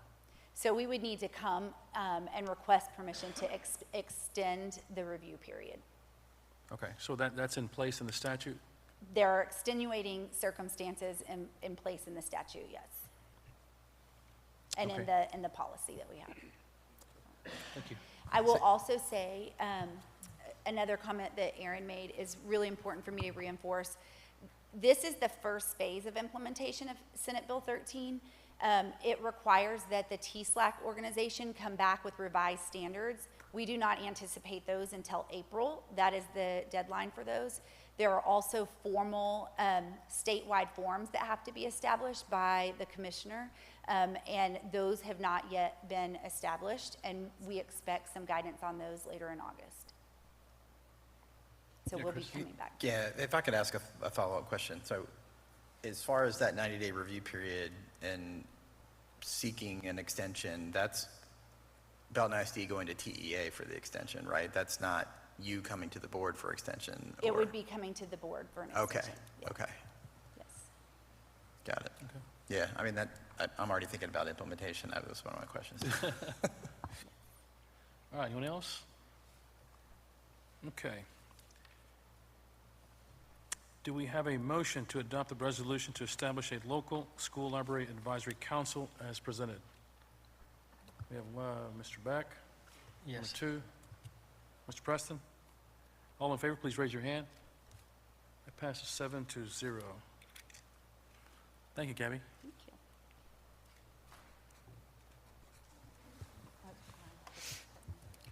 Well, that concludes our action items this evening. Next on the agenda is reports. Yes. 5A, academic progress report. Dr. Golan? Yes, Gabby's going to stay at the podium, so she has a report for you this evening. We have some recent data that's been released by the state, and so she's going to give you an overview of our data and our progress so far. Absolutely. So tonight's report on academic progress is related to TEA accountability ratings and our instructional action. If you recall, over the summer months, beginning in June, we reviewed by grade level and content area student performance as measured by STAR, and then shared with you that this month we'd be coming back to you to share our actual accountability ratings. I think it's important as we have this conversation to be aware and remind ourselves of change over time with the STAR accountability system. STAR in 2019 is when the last version of STAR came out, and we experienced 2 years of pause on the STAR A through F system during the pandemic period. In 2022, and sorry, my animation covered up what we're doing. I messed up on that. I apologize. In 2022, we were introduced to a new version of STAR and started to see the changes that were coming, but we still took STAR 1.0 is what I'll call it. But during that time, we got what was called what-if ratings, where the new structure for accountability was applied to our old ratings. But we also had litigation at that time that withheld ratings from the public. We had some predictions of what those were, which we've shared with you all each year, but they had been withheld from us. 2024, we still did not receive our ratings, but we're on a refresh. What was released in 2024 were ratings from years prior, with the overturning of the accountability lawsuit. And just last Friday, our accountability ratings were released for 2024 and 2025. The structure of our accountability system for both elementary and middle school is 100% based on STAR performance. At high school, it is based on a combination of STAR testing, CCMR, and graduation rates. And then your overall district rating is rated on a combination of all of those with a specific weighting based on campus enrollment and size. For every campus and our district, we are rated on 3 different domains: student achievement, school progress, and closing the gaps, which looks at individual student groups and narrowing of achievement between them. You are given a rating. 70% of your rating is based on either student achievement or school progress, whichever one is higher of those two. 30% on closing the gaps, and then you're given an overall rating on the combination of all of those in a formula calculation. BISD's overall rating for the 25-20 school year is 2025 school year, as you can see, is a B, or an 80. I also have illustrated on here the performance score and letter grade for 24 and 25 side by side, with the intent of illustrating that in each of the domains that you can be measured in, we demonstrated growth year over year. And so do want to celebrate that we have seen growth in each of the different domains that contribute to your overall rating, which is a B for Belton ISD. This is the first time since 21-22, which is on the previous accountability system, that our district has had a B. And so we've been pushing, and we are a B now. So some highlights of the accountability ratings. We see growth in all domains, and the area that we see the greatest degree of growth in is closing the gaps. That is why we exist, is to provide opportunities that as a society narrow gaps between individuals and provide opportunity for all. While I will say to you over and over again, one test, one day, this accountability system is not a measure of who we are as a whole. It is important for us to see growth and to see us improving in areas, and closing the gaps is an area that I'm very proud to see that we have made some significant growth in. CCMR, we have an overall 94% in college career military readiness, which equates to an A. Very proud of the work that has been done over the last few years in that area. We have 15 distinctions across our campuses. Again, 15 distinctions is 15 badges of celebration where compared to your peers, you outperformed. And then if you look at all of the different areas that we can be measured, in 54 of the 60 different total areas where we earn scores, we are at or above the state and region averages. So those are some highlights for us to take a look at in this accountability system. I will always tell you that while we are happy about growth that we've made, we still have work to do. I saw that eye contact with Chris earlier, and yes, I'm gonna go right there. We still have some work to do. We want to ensure that every single student in our district makes at a minimum a year's worth of growth. You've heard some emphasis on the student growth projections this year in my academic progress reports, and we're going to continue that focus. We've had some really good learning that has made us smarter in that area, and we are going to ensure that every student in our district makes a year's worth of growth. Specific to math outcomes, through basic understanding of math concepts, what the learning progressions are as students understand a concept and what comes next, and really developing fluency and number sense, those are patterns that exist across our system from elementary through high school. And so those are at the core of some of our improvement efforts in the area of math. In language arts, what we see, and when we get our coordinator team together, they really dig in and can really emphasize that there's not a ton of difference between reading and math in the level of understanding that we need to emphasize. In language arts, we really need to emphasize and continue work on synthesizing and understanding what is asked of within a text, and being able to translate our thinking into writing. Writing is actually the last thing that develops in a learning progression. And so we are looking across content areas, but specifically in reading, we really need for our students to strengthen their ability to process what is asked across text and apply that in writing. And then specific to our English language learners, our limited English proficient students, we have been working very hard to embed strategies within our curriculum and resources to support those students and strengthen our professional learning available for teachers and the strategies that will support our students who are acquiring the English language. So I've referenced a bit of it just in talking about the priority areas, but instructional alignment it's kind of our theme. Like, we are really making sure that across all levels of our system that we are aligned in our instructional expectations, and that the supports that we have for teachers are aligned to what we are saying will help students move. So a category of emphasis for us is on robust curriculum resources. Some work, I hope you had a chance. If you have not, I'm going to point you back to board bulletin last week, some videos that give you some insight to curriculum work that happened over the summer. But we've established very clear learning targets in our curriculum documents over the summer, as well as added differentiated strategies. That is a lot to ask for a teacher to differentiate for a wide range of needs in a classroom, and so it was important for us that we have those strategies embedded into our curriculum documents as resources for our teachers.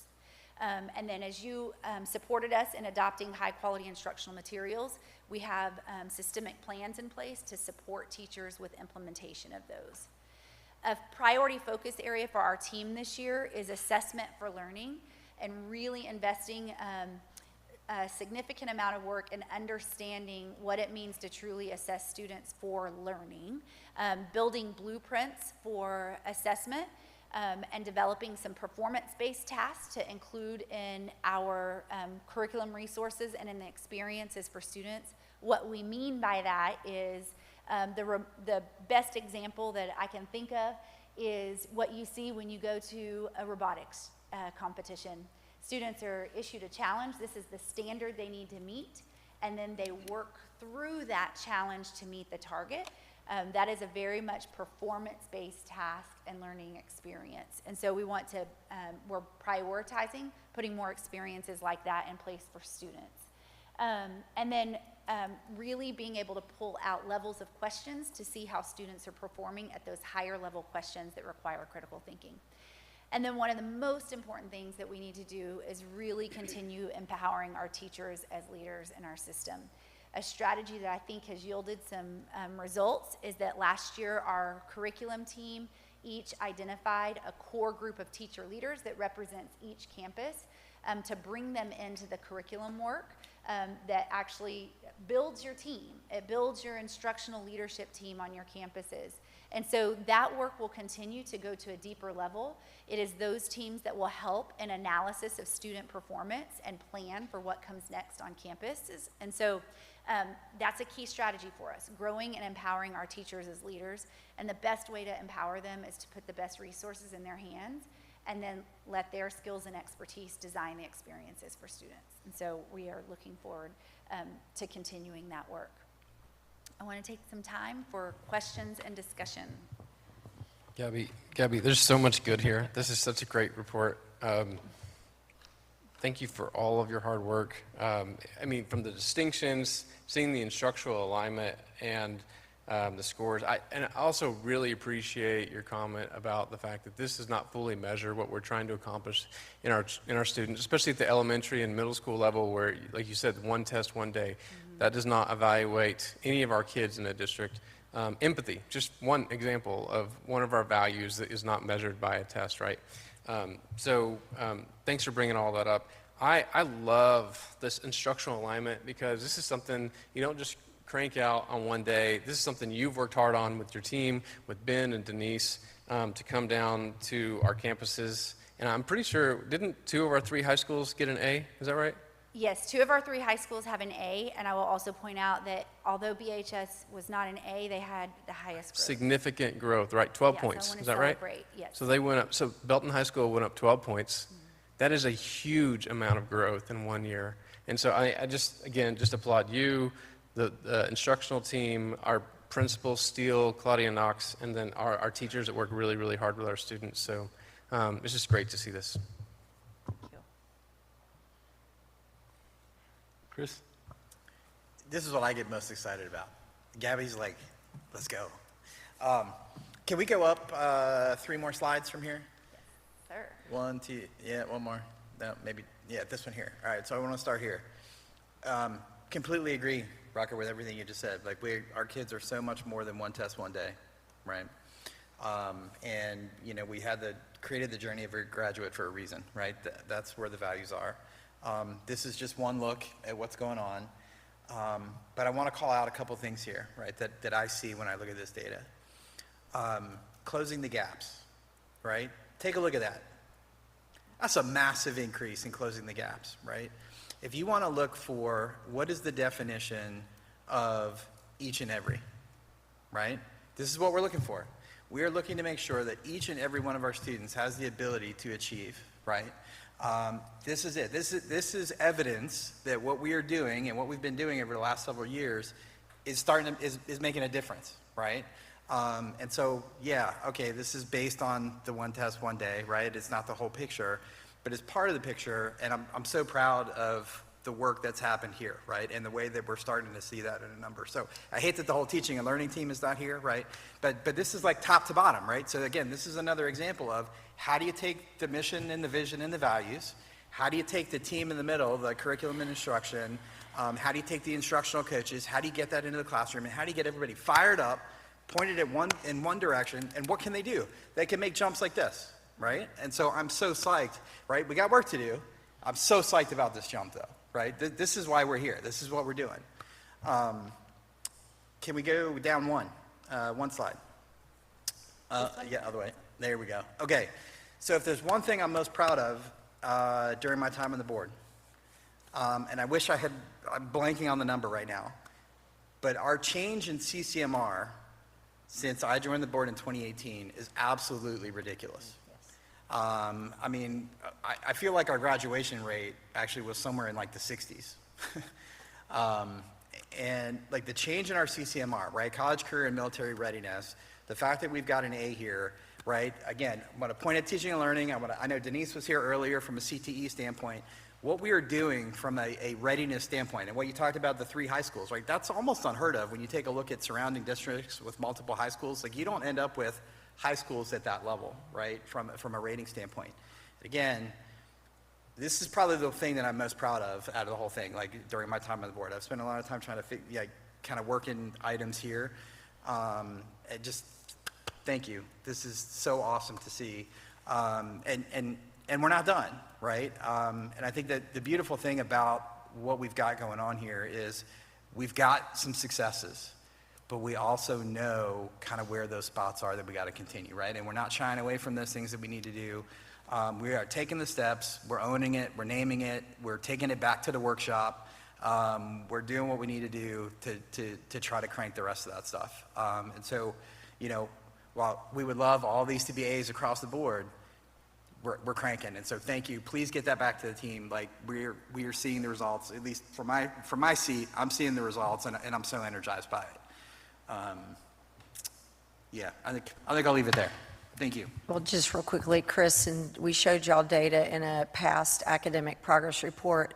In 2018, the CCMR rate was 46%. Now, there's also been evolution of criteria for CCMR, but I believe this year we were at least projected last time we showed you to hit around 94%. And so there has been just over time, not just a change in criteria, but also significant work in this area. I'll tell you, the criteria didn't get any easier. So the change in criteria got harder, right? Again, our job, like what is our job? Our job is to create great citizens who can go out into the world, be productive, impact our communities, right, for the better, change the world, right? That's our job. And like, that's it right there, right? That's the measure, so. Thank you. I do want to point out the change piece.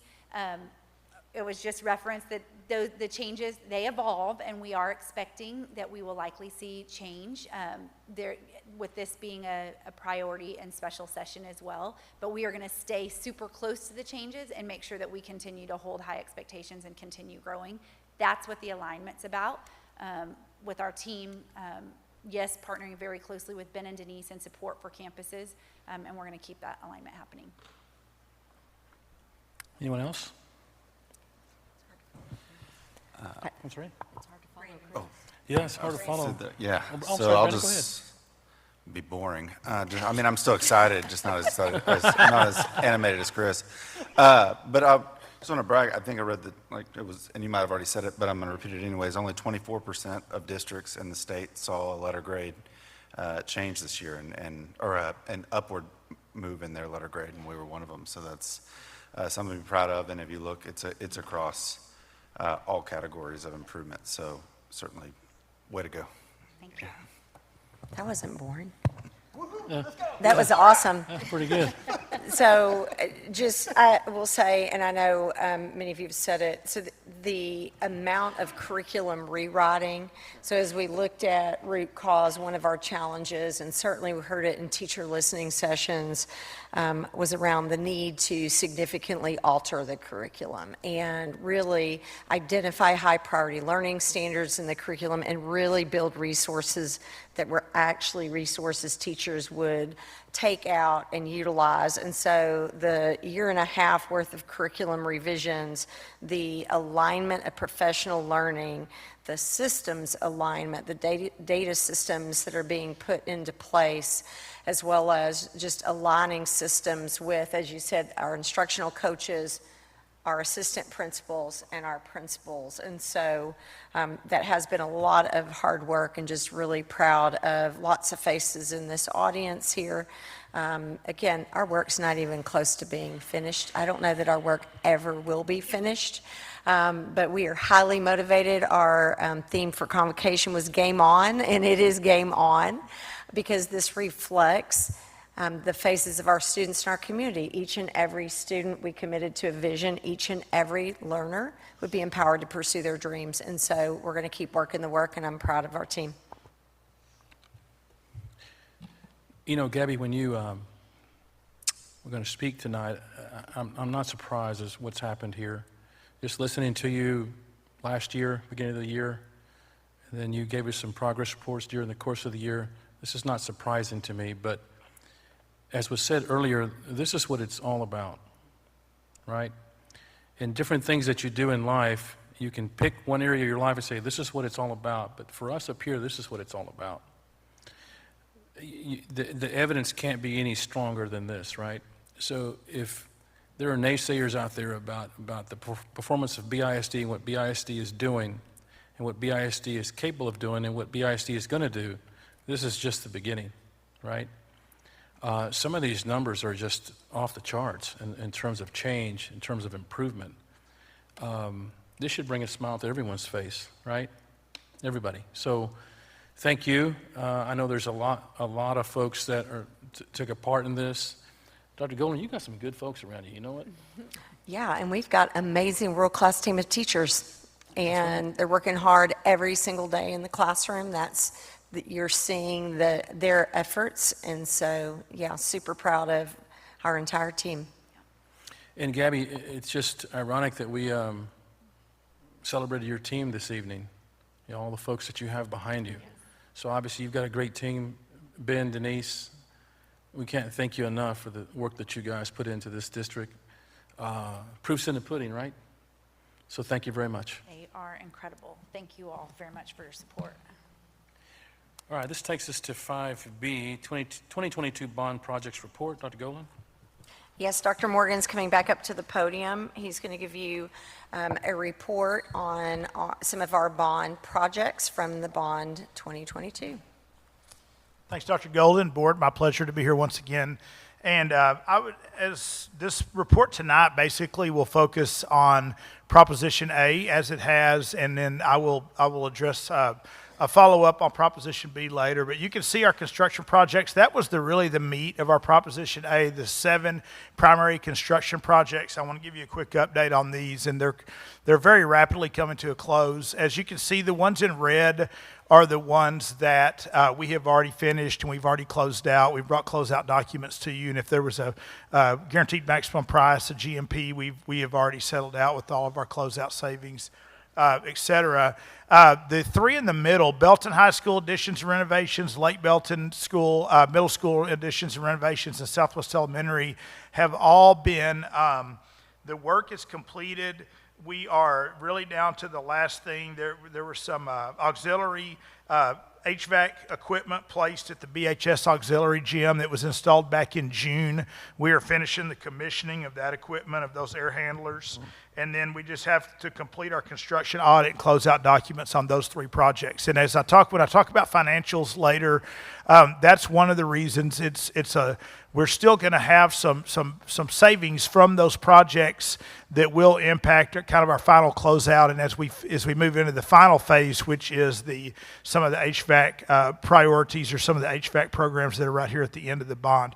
The other is Delta, and we've been very face forward with you guys that we have had some struggles at our Delta facility getting that project finished. We have pushed our design team, we've pushed our contractor, we've pushed our subcontractor, and I will say that we are finally down to the final couple of weeks of work, it looks like. So today, most of the subcontracting work was completed.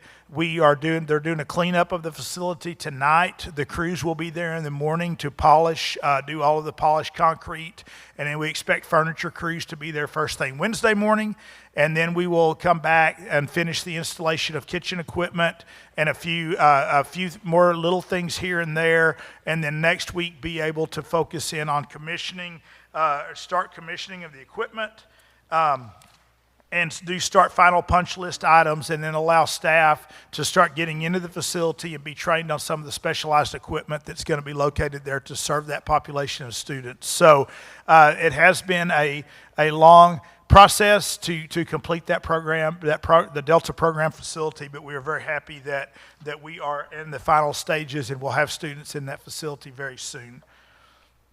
For non-construction projects update from Proposition A, we did have MEP roofing and interior finishes. I'll give a follow-up on that on the next slide. We do have, as we've discussed, one more bus purchase. I know that Vicki Tubbs and her team, we spread those out purposely over a 4.5-year period so that we did not load all of those buses in a 1 to 1.5 year period where they would all have to be replaced in that same period as well. So we will have our final bus purchase this year as well.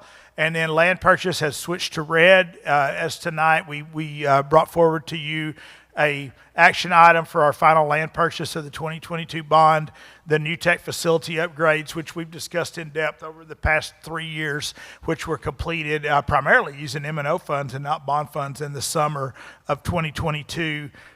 And then technology infrastructure, which was included in our Proposition A of the bond as well. Upcoming MEP projects, these have been ongoing. In tonight's consent agenda, you can see the 5 campuses in the middle, Pirtle, Belton Middle School, Belton Early Childhood School, Belton New Tech, and Sparta. We do have a over 50 purchase for the new HVAC equipment for each of those schools. You will see the natatorium at the top. If you'll remember earlier this summer, we brought an action item for the delivery method of that construction project. We also purchased the new natatorium HVAC equipment, and we also brought back to you an RFP for a company that would come in and install that equipment. They're going to start some of the pre-con work within the next 2 weeks. We expect that equipment to be here. It's going to ship on September 15th, and all of the work will be finished except for installing the units by the time that equipment gets here. So we're really excited to get that finished. We will be coming back to you with a preferred vendor for the installation of the equipment in the 5 campuses in the middle. And then the last thing remaining on these upcoming MEP projects is changing out classroom lighting to LED at Lakewood Elementary and Belton Middle School.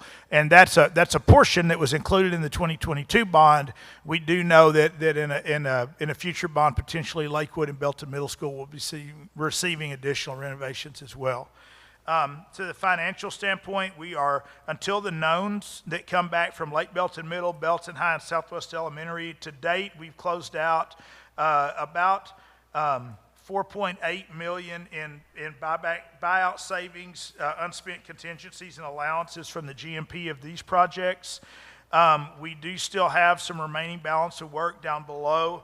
I will say this, that in a time of rapid inflation, and we saw some new estimates this week that that came from an article in this past May, that from 21 to 24 for non-residential construction saw an average national increase of about 29.4%.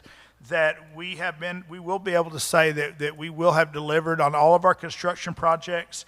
We will have delivered on our safety and security, land, bus purchases, our MEP, and then moving on to Proposition B on our delivery of student devices as well. I will say that we owe you, and we have been in talks with our community this summer around bond projects, acknowledge that we would never pursue any type of technology purchase where the life of the bond or the repayment of the bond extended past the useful life of the product. We do try to get 5 years life out of our devices, and at the time of purchase, we do purchase insurance on those, that if there's malfunction or damage to that device, that we can't have it replaced through insurance. But we'll give a more detailed review of Proposition B and everything that was done in the past bond. I just didn't include it tonight because I was focused primarily on Proposition A.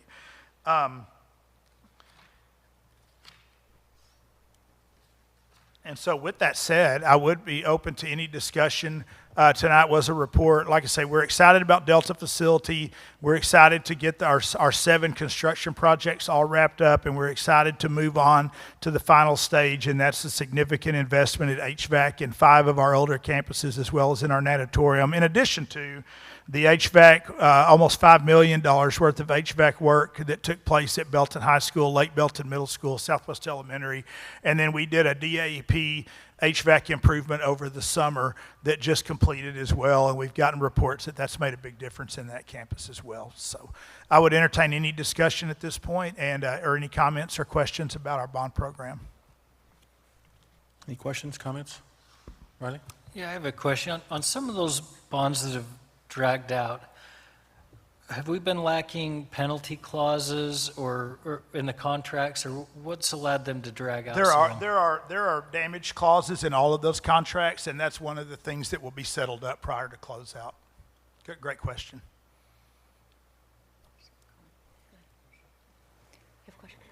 Just a comment to just say thank you for just consistently, probably meeting after meeting for the last 3 years of coming and reporting, and really, I mean, because the voters came out, and so like we have been transparent, and so I applaud you for coming and allowing the community to hear how the bond projects have been going. I know we also have the bond oversight committee as well. So I'm appreciative of the transparent work that has gone into the bond, because our voters, I mean, they've trusted us. They came out and voted, and so I just appreciate the transparent reporting of everything that's been done. So thanks, Mike. I appreciate and all your that, team. and we have a team that has met every Monday during that same time period, and we met today at 2 o'clock, and we're constantly trying to wrap things up, trying to make sure that we are as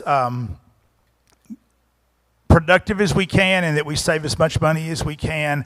And as I've said before, and I'll say again, you know, we are very appreciative. We know and appreciate your patience. It has been a long process, and some of the projects proved to be a little more challenging than others. We are happy that we're going to be able to deliver on what we promised our community, and just I reiterate this every time, but with a combination of remaining bond funds, savings that comes back from the GMP projects, and the use of some of the interest earnings, we do feel like we're going to be able to fill every obligation of this bond that we had. And we appreciate y'all's patience in that, our community's patience. Thinking of, you know, the Delta facility, there has been patience seen, but primarily from our staff and our teachers and our students and families that are going to utilize that facility. But I will say it's going to be really, really nice whenever it's done, and we can't wait to get those families and those students in that facility. What else? Chris? I'll try not to be so exciting, or excited. I know you were mostly focused on the facilities, right? But can we just talk very generically about refresh cycles for equipment and generally how we approach that? I know you'll come back and give us the details, but can you just talk generally? Are you talking for the devices? Yes, yeah, student devices, teacher devices. And I think, and I do think we have some team members here today that can weigh in, but I think primarily we have over 19,000 devices in use in the district. And in the last bond, it was primarily focused on student devices. When COVID hit and the schools were closed and we came back to the asynchronous and the alt days and the students that, were close contacts. And so we as a district invested in a little over $6 million in devices at that time. So we went to a true one-to-one at our elementary schools. We already had a practice in our secondary schools where we were primarily using iPads, and we made a significant investment in Chromebooks from our M&O funds, from our general fund and our fund balance in 2020. And so that was one of the things that necessitated the need of replacing those 6,000 or so Chromebooks that we brought into the system at one time during the pandemic. The funds that were from the 2022 bond did not replace all devices at once, nor did it replace all of those 2020 devices at the same time. So those devices that we bought in 2020 with operating and fund balance, those are the ones that are aging out today. So the gap in between has been catching up on the devices that were aging out in between that big purchase and today. I will say we try to keep devices online, as I mentioned earlier, for 5 years, and we try to space it out where we're not replacing, all of our devices at once. So I think that spoke about it in some general terms. I'd be happy to go more specific if I can.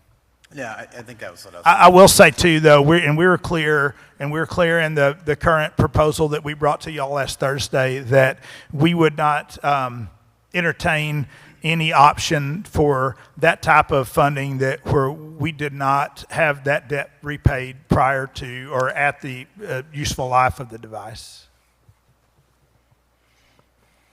Brandon? I just want to say what a great job you and your team have done managing this, from serving all the way back on the Bond Exploration Committee and then getting to serve on the Oversight Committee. There were times that I really didn't understand how it was going to all get done with the inflation that was being faced and just the challenges generally. And I'm super proud of you guys, so way to go. Thank you for that. Riley?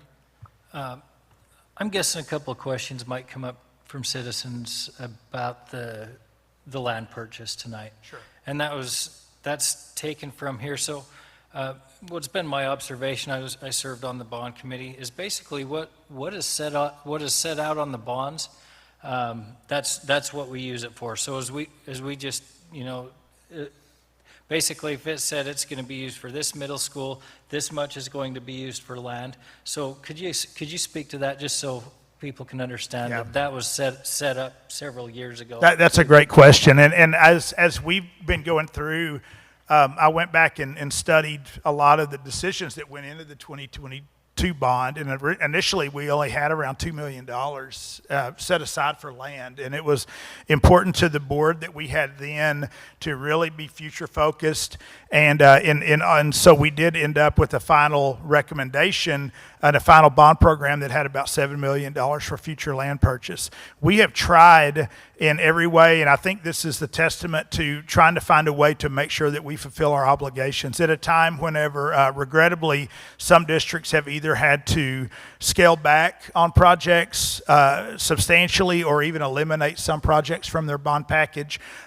We had found a way through really good partners in our design teams to try to do some, be aggressive and get some fast track some designs, but also come back and value engineer and try to cut those back and find as many savings as we could. So in particular to the land, knowing that we're down to the wire, and we probably will, we're going to use all of our buyback savings and some interest earnings to meet these construction projects.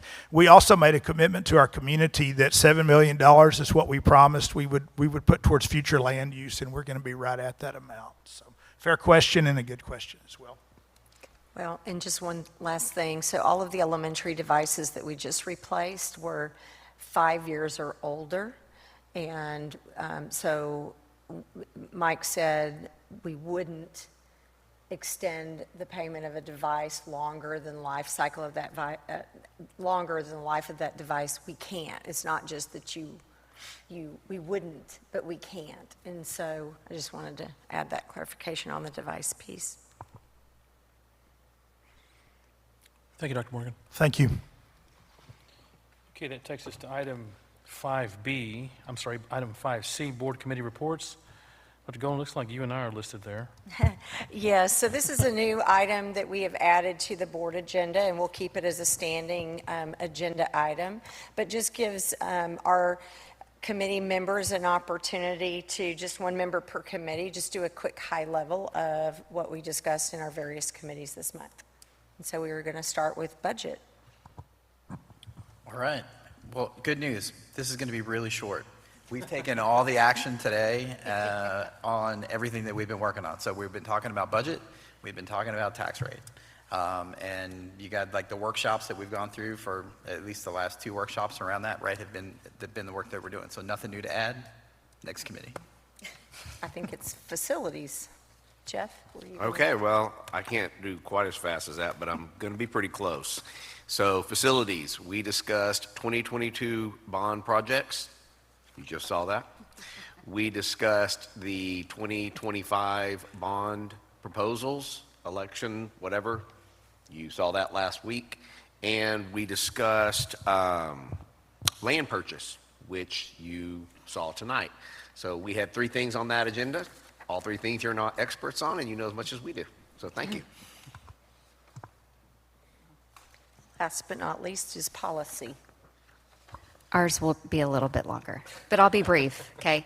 I did take notes, so Riley, if there's anything I missed, then just fill in. And because the notes that I wrote, so if I misspeak, please make sure, correct me, but I think I got it pretty accurate.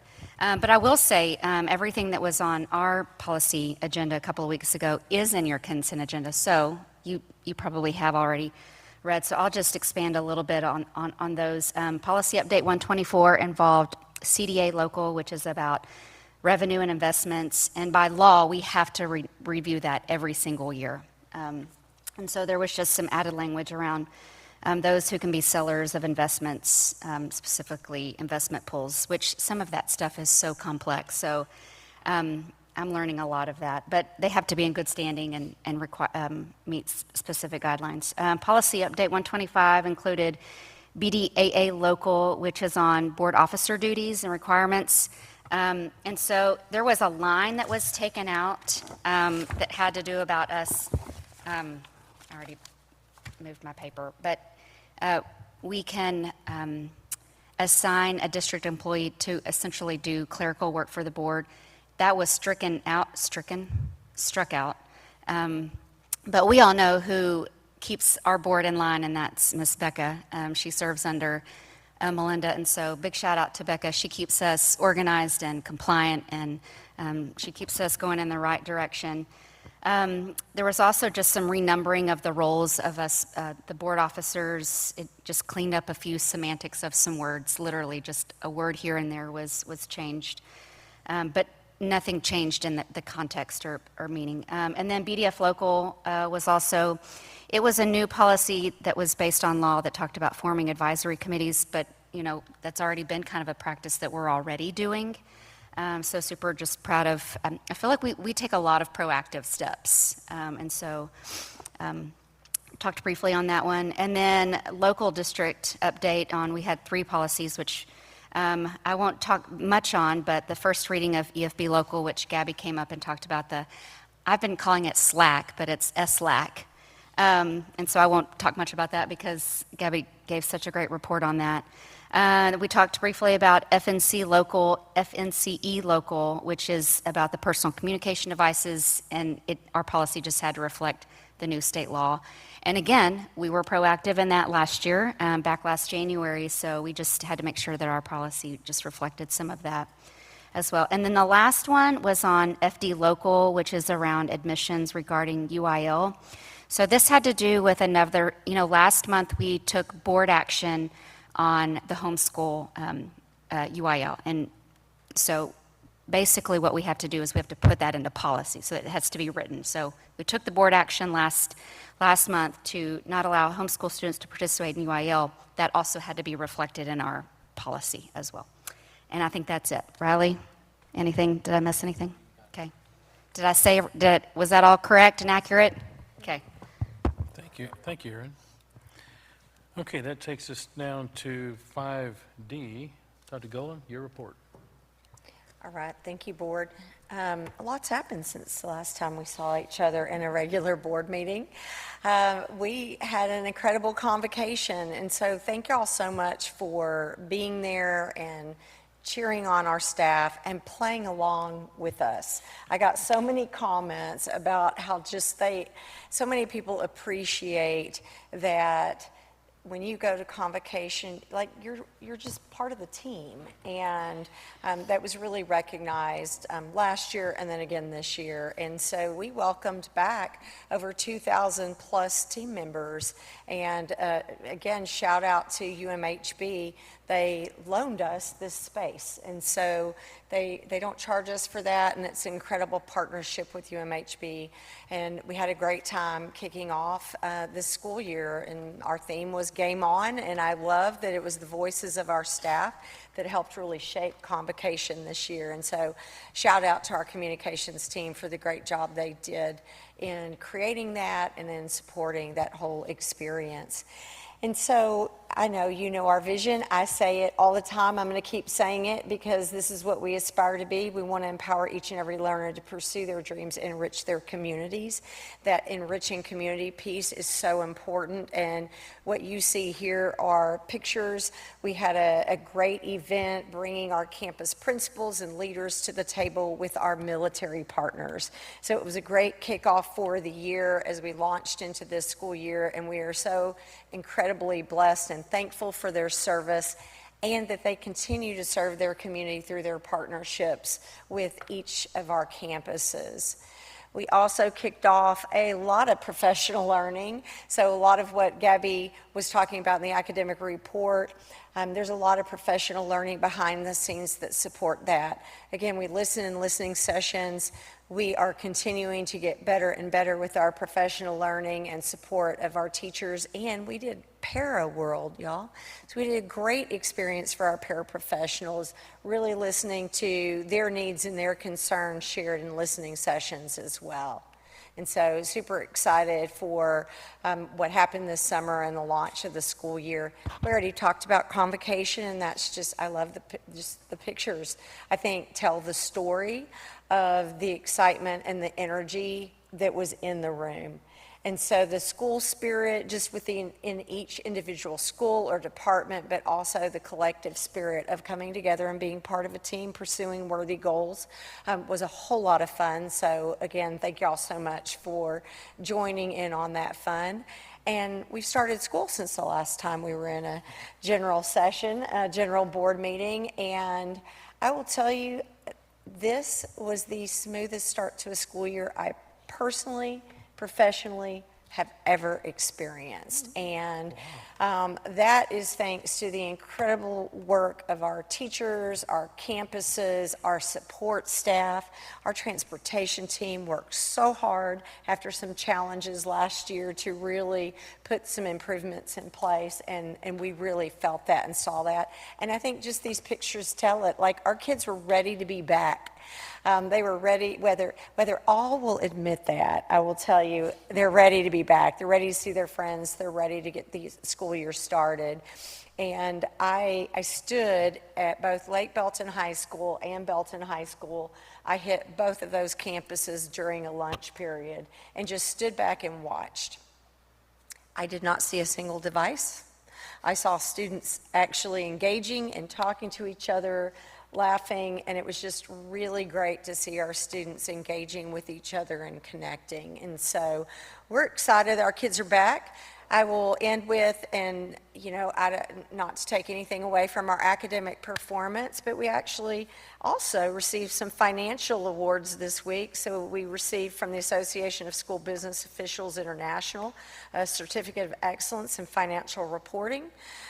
We also received our first rating. Melissa was so busy she didn't have time to go look at it, but I was very curious, and she might have been a little busy. And so we received an A rating, which is a superior rating, and first is Financial Integrity Rating System of Texas. And so just a big shout out to Melissa's team and everybody who got us the point tonight where we adopted budget and tax rate. And so with that, that concludes my report. Any questions for Dr. Golden? Thank you, cowgirl.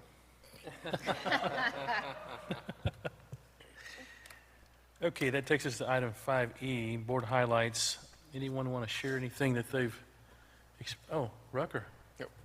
Take off. Yeah, it's been a busy couple of weeks. Dr. Golden already mentioned convocation was a lot of fun. I didn't know if we could top last year, but I had a good time this year. It was, like you said, a lot of energy.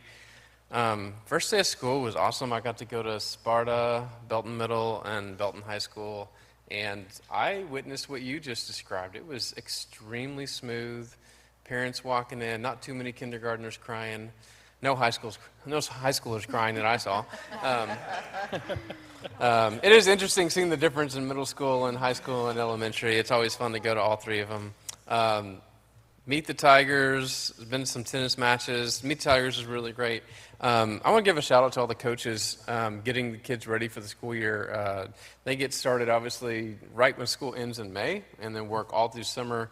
But the week before, leading up, whether it's soccer, volleyball, tennis, football, they're out there with these kids, working them so hard, and they're so positive. I mean, we have some really, really good coaches out there, I think, and I'm just very thankful for them, just molding our young men and women, young students, and doing a really, really great job. So, been a good couple weeks. Thank you, Rucker. Anyone else? Are you excited? I'm excited. Okay. I'm fired up.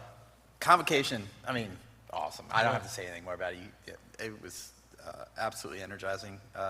Game On, I think, was a great way to start it. I think your remarks were awesome, right on point. Super excited. The thing that you said that stuck with me the most is, if it wasn't for everybody in the room, there would be no other professions, right? I mean, that's the impact of what our teachers and everybody that supports our classrooms, right, from top to bottom, bus drivers, coaches, everything, right? If it wasn't for the group that we've got, there would be no other profession, and so that really stuck with me, and so I'm glad you said that. Manuel, you're awesome. Great job as always. So in your words and convocation. Walk the halls, back to school, whatever you want to call it, in various schools. I got to tell you, so I went to Lake Belton Middle and Lake Belton High School with my kids, And those campuses were electric, right? Getting, like, before school had started, those campuses were electric. It was like a Thursday night and a Friday night. Who would have thought on a Friday night people would have been excited to be at school? They were on fire, and it was an electricity that I have not felt in a long time. And so your kids were happy to be back. They wanted to see each other. You know, the halls were full, and it was just excitement all the way around. And so that was awesome to experience. Went to a parent preview for the Stampede. So that's basically where the band gets to show for their parents and family members what have they been doing in summer band, right? Getting ready for the season. And I will tell you, there was not a single seat available in the stands at Lake Belton High School for the parent preview. Every single seat in those bleachers were taken up. If we had played a football game there would be no room for the football fans. You know, they got to show the first act of music and movement and the second act of music, and that was awesome. Day one, I hit everything that we would consider in the north. So my arm is just finishing healing from directing traffic at Lake Belton Middle School. I went there to help our new administration there and walk the halls, talk to the teachers, talk to the kids, you know, directed traffic. Everybody had smiles. I sang a song for the last one in. You know, it's all good. Oh, I'm scared. Really? No, it's all good. Lake Belton High School did the same thing, you know, walked the halls, but I hit North Belton Middle, Tarver, Pirtle, Burrell, High Point, Lakewood, hit Chisholm Trail. I even stopped by the admin building on day one because I didn't want them to be left out. And so, It's the only building I missed. unfortunately, I wore out the clapper. The clapper that we got from the convocation, Todd, if you got any complaints about some guy making a bunch of noise, that was me. Yeah, I wore out the clapper. I think the folks in payroll, just about fell out of their chairs when I went in there. So I apologize. As far as I know, everybody's still healthy and has a good working ticker. So, yeah, so I wanted to make sure they got some love. And then last item, I'm going to start with saying 54 smash burgers, 12 hot dogs, more cookies than I can count, and more soda and water than I can account for. We hosted the tuba section for a preschool social kickoff event, and that's what I put on the flat top grill. So, oof. Hey, your son's Game on. Yeah, game on. They were they ate me out of house and home. Your so. son's still playing the tuba? Yeah, yeah. Okay. Yeah. So good to Senior? go. Yeah, he's a senior. Yeah. I got a senior and a sixth grader. Big transition here. Yeah. All right. All right. Thank you, Chris. Anyone else? No? All right, Aaron? Yeah, it's really hard to follow Chris, but I'll try. All right, let's go. Because I love your energy. Because I agree with you. The energy of the meet the teachers, you know, the week before, just the excitement in the halls. I want to say, I do want to, even though I've got kids at Chisholm and at South and at BHS, I know it's happening everywhere. But I have to give a shout out because you know who else has been working probably all summer long, and that's our PTAs. I saw one of the pictures of the little inflatable apple. It may have been the one at Chisholm. Maybe it's probably at somewhere else. But I know those PTAs have been working all summer long to be ready for their teachers, for kids. So just super appreciative because, you know, Meet the Teachers, they're there. They're there. They're ready to support kids. And so just really big shout out to our PTAs. I know there's a lot of great things happening in Belton, but it's also to the contribution of our PTAs. And then just the excitement on first day. Even though I want to give a shout out to one particular school, again, I know this is happening elsewhere. But, you know, Kaysen is a sophomore at Belton High School. and he's in alt, used to be called Life Skills. I remember last year, I tried holding myself, just composure last year with him entering in. But this year, there was so much more peace in me because I could sense that he was at peace in those halls. And what I love about the culture that they're creating at BHS, and I know this is happening elsewhere, but the each and every, I love that they're included, they're out in the halls, they're excited to see their friends. So I was just super I was excited to end the morning there just because, granted, my son was there, but got to stay there as well. But just, I'm thankful for just the culture our district is creating for our students with special needs. They're loved and supported, and I just applaud our team of teachers and staff to just make them feel welcome and excited for their first week back. So. I'll just add to that because I was there with you. And one of the cooler parts of the morning was when one of the Delta students came up and said hi and shook our hands and talked to us. And you're right, it just warms your heart, and it does just renew the understanding of the value of empathy within our district, and it's alive and well. You know, listening to you guys, Aaron, you, Chris, well, it makes me proud to be sitting here just listening. So I'm sure that everyone watching, I hope they feel the same way, because I certainly do. Yeah, it makes me proud to be here, be a part of this thing. Coach, thank you for allowing us to wear those helmets. Yeah, I hadn't put one on since I graduated from Belton High School. I was telling, yeah, well, that thing is, when I was telling Mike earlier, when I was in high school, I couldn't wait to hit something that wasn't red, right? And with that helmet, I could have done some damage back then, right? Yeah. Didn't you guys wear the leather ones, right? I mean, yeah. Yeah, with no face mask. Okay. Okay. But just say, last thing is, if Convocation's energy is any reflection of what is to come for this district, we got it going on. So anyway, thank you for all of that. Okay, that concludes our this evening's reports. Let's move on to the consent agenda. Does anyone wish to pull an item for discussion? No? All right. So do I have a motion to approve the consent agenda as presented? Ms. Bass, do I have a number 2? Mr. Bozon? All those in favor, please raise your hand. That passes 7-0.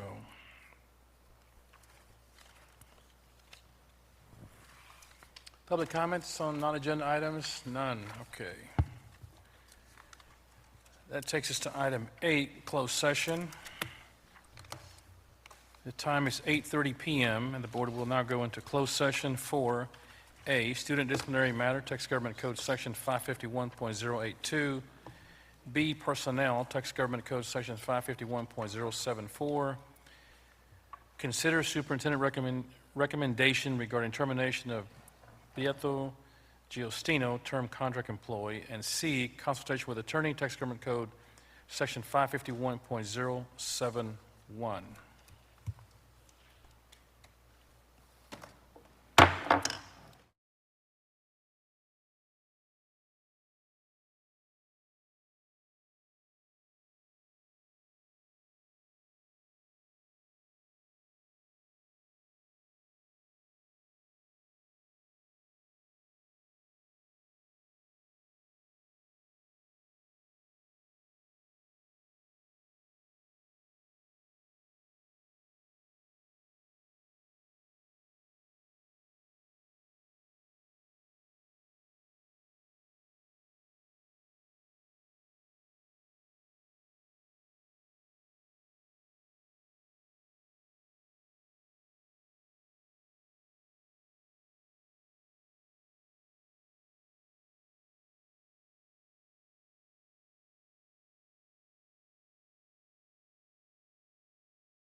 The time is 9:31 PM, and the board will now reconvene in open session.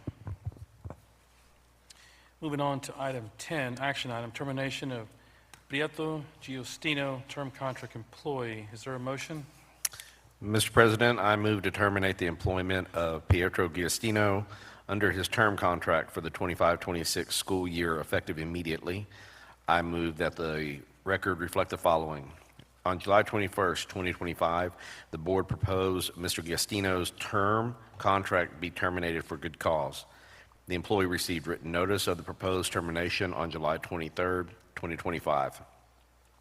The written notice informed the employee of the right to request a hearing before an independent hearing examiner within 15 days of receipt of notice, and Mr. Giustino did not make a timely request for a hearing.